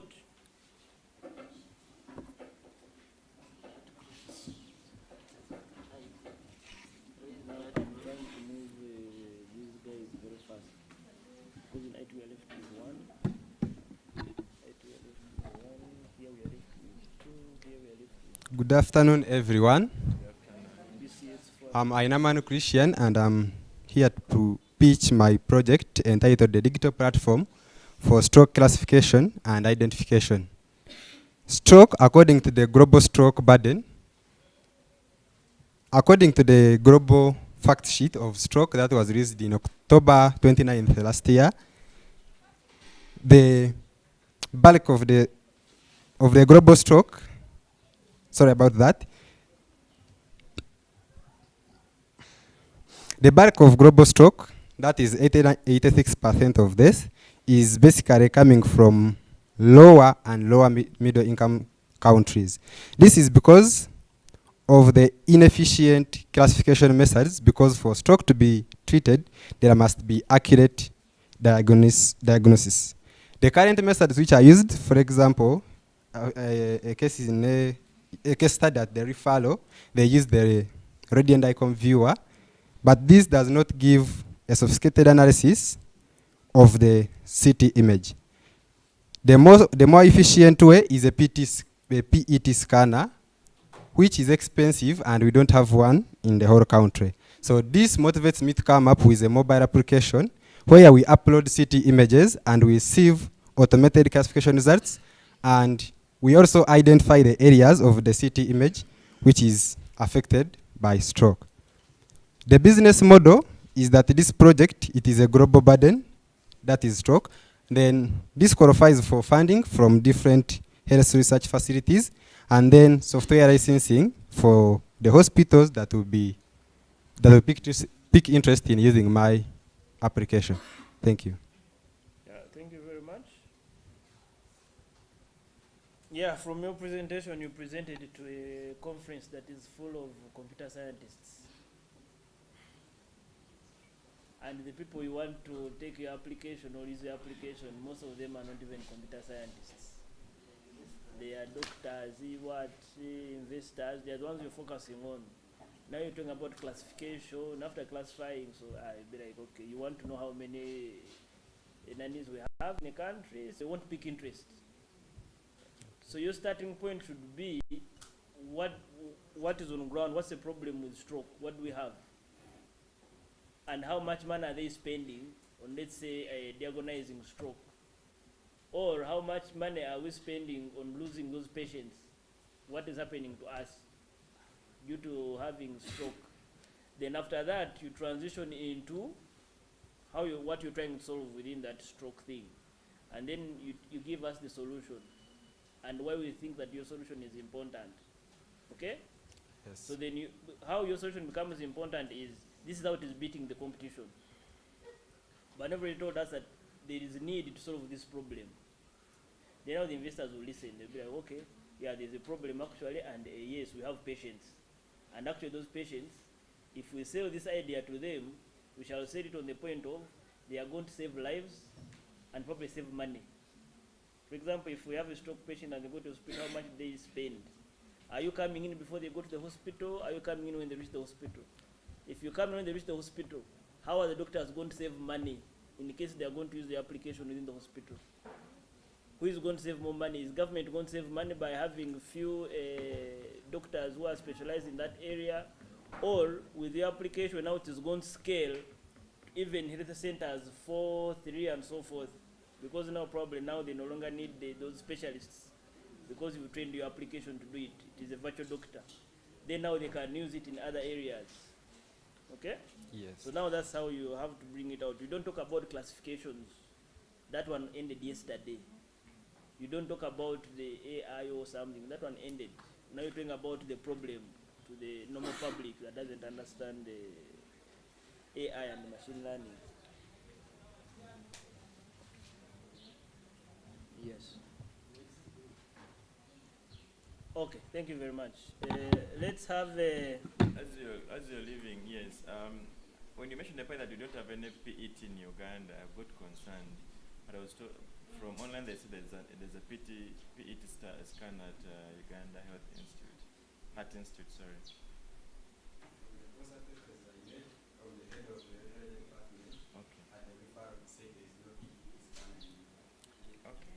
That's a good observation. Please desist from stating facts that you're not sure of.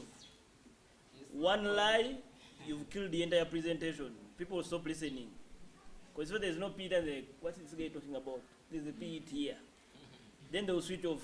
Then you talk alone and then you leave. So you just say limited. Use words that leave you room to say, yeah, I knew, but it is limited. You can still defend your point.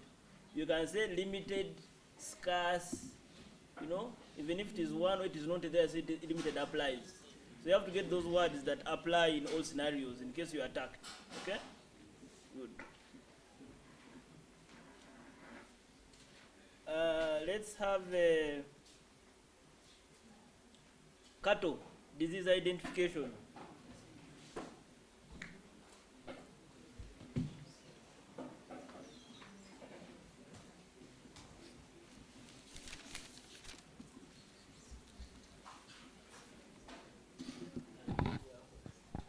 Good afternoon, everyone. My name is Aliao Sandra Otwili, and I'm here to present the decision support system for cattle disease identification and control. You find that farmers in Uganda lack the basic information about the different cattle diseases and their prevention measures, treatment, and this lead to death of animals, low production, which costs the farmers a lot. Why I care about this problem is that cattle in particular, livestock contribute 4% of the gross domestic product in Uganda, and it contributes up to 16% of the general agricultural sector production. And you find that livestock is the major source of meat and milk in Uganda. And also you realize that most of the cattle in Uganda don't recover from treatment after sickness, most because they don't get the vaccination early enough. And I've come up with a mobile application that will enable farmers to predict the diseases by entering the signs and symptoms.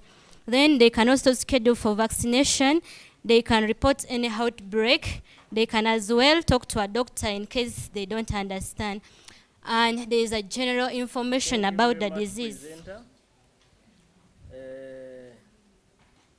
Any feedback from the cattle people here?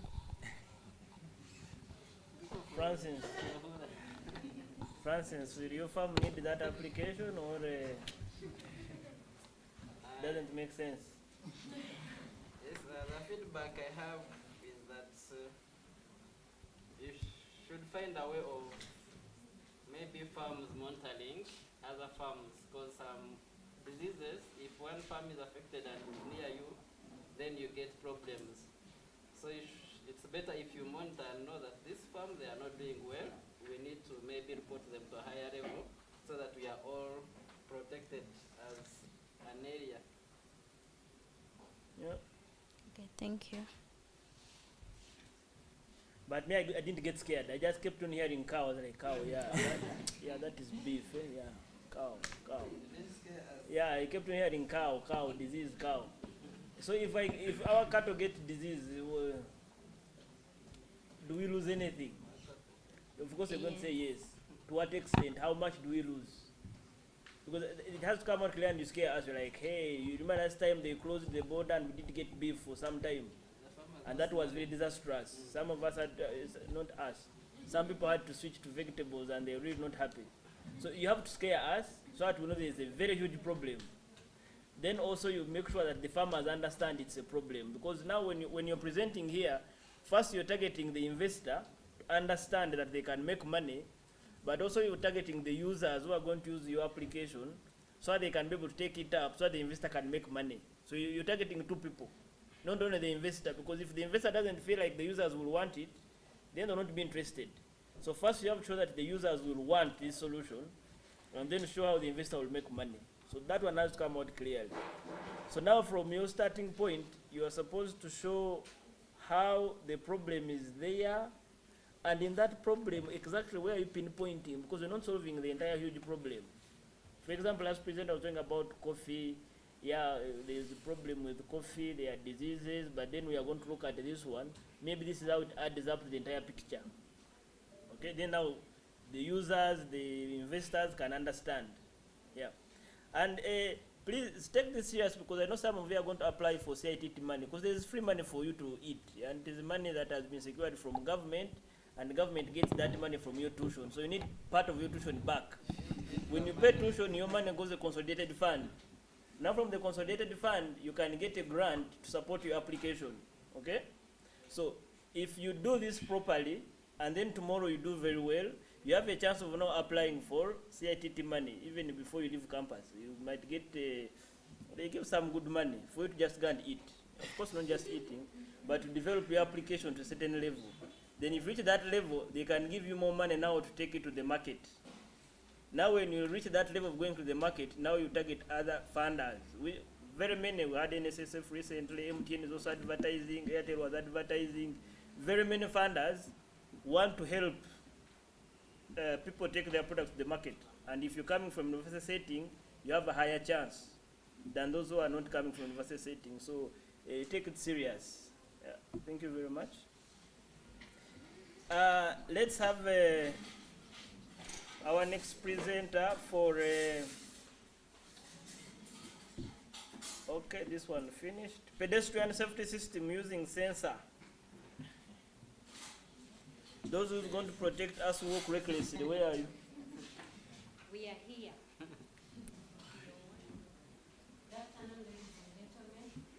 Team of one.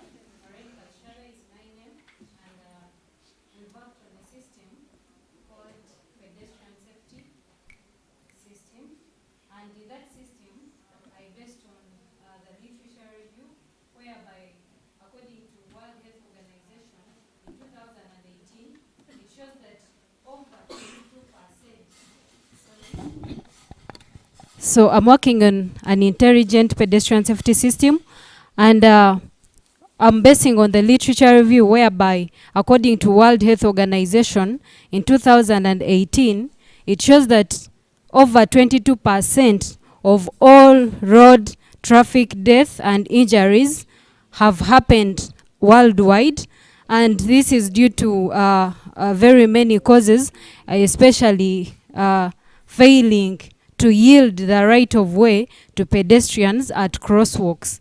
Then also according to Uganda Police in 2018, it says that over 40% of all injuries and deaths that occur in Uganda, they also still come from the pedestrian accidents. So that is why we've decided to develop a pedestrian safety system whereby we are going to integrate the existing systems, our system, into the existing systems like the traffic lights, the zebra crossings. Thank you very much, presenter.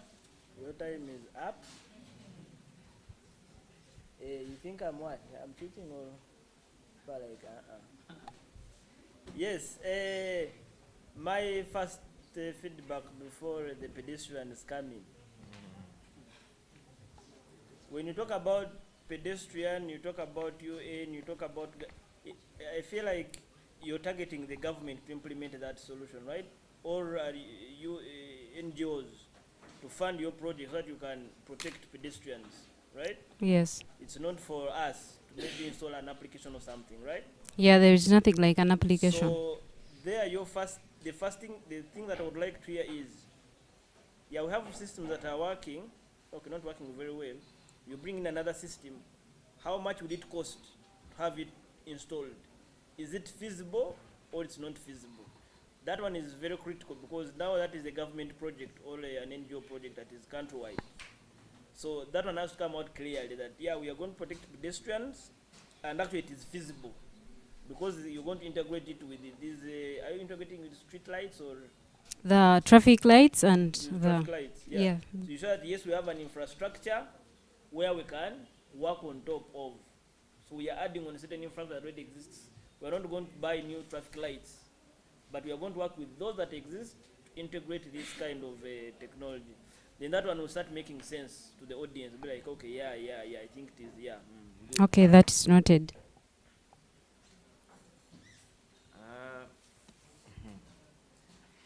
Not really have so much comments You're on not a this. pedestrian, yeah. Sometimes I am. Yes. What is actually happening in my head, there's this other, you see like in Kampala, there's other traffic light system where when you want to cross, just go press a button and then it will sense that there's someone, then there's a way to control the traffic lights and then someone walks up. So I was trying to imagine that system with what you're presenting to us here, what addition how unique yours is from what is currently available. Okay, yeah, to answer that, it's actually almost the same because in my system, we have the button, the push button where someone has to press such that it all depends on the traffic that is available. So if the traffic is too much, the pedestrian will have to wait for those cars to reduce, for the traffic to reduce. Then once they press the button again, when the cars are done, they can then cross. But the major element in this is that we are having a barricade now. That is the major innovation, whereby pedestrians, you find it is their turn to cross, but still, as the traffic lights are telling the drivers that please, it is now time for you to slow down, the pedestrians are going to cross, they still continue because they want to, they want to cross at that moment. So that is where we are bringing in the barricade to actually now let the driver stop and then the pedestrians can cross. Yeah, thank you, President. As you're leaving, yes, And a point to think about, yes, pedestrians are important people to think about. Also think about, I think a question might come around, because traffic light goes hand in hand with the emergency vehicles. So if the president is coming, will you put the thing for the barricade for him to wait for the pedestrians, or you will give the president any right of way to move across, or if an ambulance comes? Yeah? So you don't need to answer that, because that one's something to think about, how you can integrate with what you Yeah, have. that one takes us back to the feasibility. Now, actually, I've not had the barricade before. Are you sure that is feasible? You're going to present the people be like, yes. Because if you look at our roads, now let's say Kampala Road, just after NSSF as we're heading to Jinja, You see those traffic lights there. Where do you put the barricade now? The thing is, just like the way it works for the railways, so it can still work. Yeah, for the rail is, so the rail line is standard. Even if you go where, no matter what kind, it is just how many meters? Just those few meters. You're just blocking the train, just one, the train that is coming by, right? Sorry, you're blocking the cars. The cars. So for it, and it is not distributed a lot. But now I've given you an example of the different kinds of roads we have. That one on now, like that one on Ginger Road. And then now you go down there, just as you moved Oasis. Now look like at that road. And you're going to put a barricade. Somehow it doesn't, you know. So you have to think about if it is actually possible to implement. Then that's when people will be like, I think we can. Because I've not seen barricades anywhere. So you have to think about that. Why? Even China doesn't have them. China is the one that does things, you know. Idea comes, they just put it there. But they don't have those barricades. So you have to think of other innovative ways. It's actually in some countries, but not most of them. Yeah, but probably in very specific places, not distributed across the entire country. Yes, and in this case, for me, I was focusing on an example of Mbara Municipal, where students are always crossing in the evening hours. And in the morning when they are going to school, then you find people, the people are there with the flags. Yeah, okay, and then that makes sense. So when you're pitching, you specify, you be specific. You say, we mostly want to look at where school children cross from, so that we can put those barricades. Okay. Then in terms of the button, I think now we have advanced enough to move away from buttons. We have a lot of technologies. Can you detect a crowd that is wants to cross, and then you trigger how the traffic lights will move, will do their thing? Yeah, it can actually work because in this case I had used the button because we had sensors. I had to use the camera module in the first place, but it was expensive. Yeah, so I think now you focus on the other one most, because anything mechanical, governments don't like the, okay, they might want them because they will make money out of it. But if you want to save money and make it more feasible, you avoid mechanical things. Now you're moving a lot into sensors. Let the sensors do their thing, because they are easier to maintain than mechanical buttons. You press a button, it rains, you bought it from China, then it fails, then yeah. All right. So then there you pitch in a way that you bring a technology that is very easy to maintain, and it will work because it is seamless. As I cross, I don't have to care what is happening. I just want to stand there and I see the lights responding to me like, yeah, boss, you can cross. All right. So then there people will pick interest, so that we don't go back into the traditions of having those boxes to press, and you know people will steal them either way. But the camera can be up there. Okay. Okay. Thank you very much. You're welcome. We are almost done. Let me see. Manager for improving the process of phone. Manager, hurry up. We are left with 1, 2. Good afternoon, everyone. My name is Ashabahi Abdu Swabur, Swabtech Services. We are working on a device mobile manager that can improve the process of phone tracking. As per report, process of phone tracking done by the police. As the reports are done by the CID department that were released in 2019, they show that Ugandans lose about 15 phones per day, which costs 5 billion a year, and those are only cases that are reported. Also, the same report released by the CID department shows that the government spends 45 million on getting the call logs and the cellular data, all that data to track the phones. As per now, the role of phone tracking is done by the Uganda police. Okay, it's done by the Uganda police, and it's the only one that is having the roles to do the phone tracking. So the the solution we are giving is you have to install our application. In case your phone gets lost, you are able to log in on another phone, be able to locate it, be able to back up your data, be able to lock, be able to ring in case it is very near. That is on the side of the smartphone users. Thank you very much, presenter. My feedback there is that you have to start with the trackings that we have now and clearly show where they fail, that yours will not fail. Yes. We mostly want to see, how do I fail to track my phone? Yes. Only that part. And then how you come in and deal with that. Okay? Yes. Good. Thank you very much. Okay. Let's have that one finished.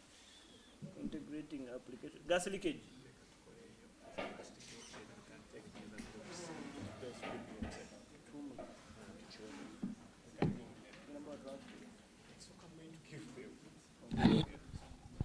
Good afternoon. My name is Ahmed. I'm working on gas leakage detection system. As we know, the gas is used a wide range of purposes, including heating and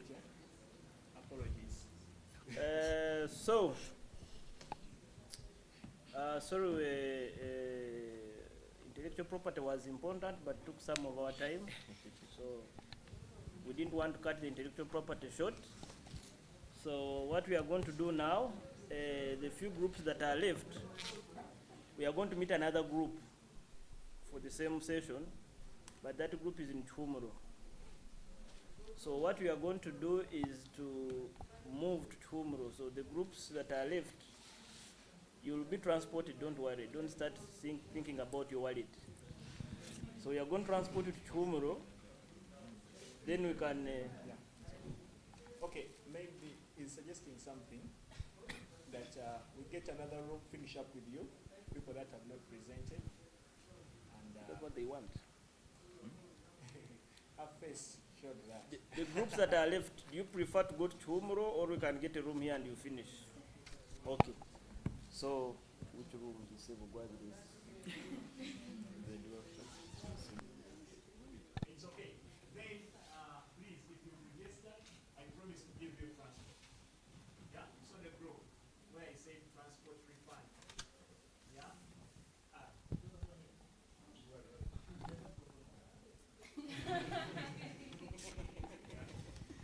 So guys, we are going to meet outside there. Don't crowd. There are people going to be getting there. That food is not ours. That's not ours. If you run away, don't get your transport refund. That one we eat. The food is not ours. So the money that was supposed to buy the food, I've decided to give it to you. Yeah, so that you can economize. That you can go and eat chapati.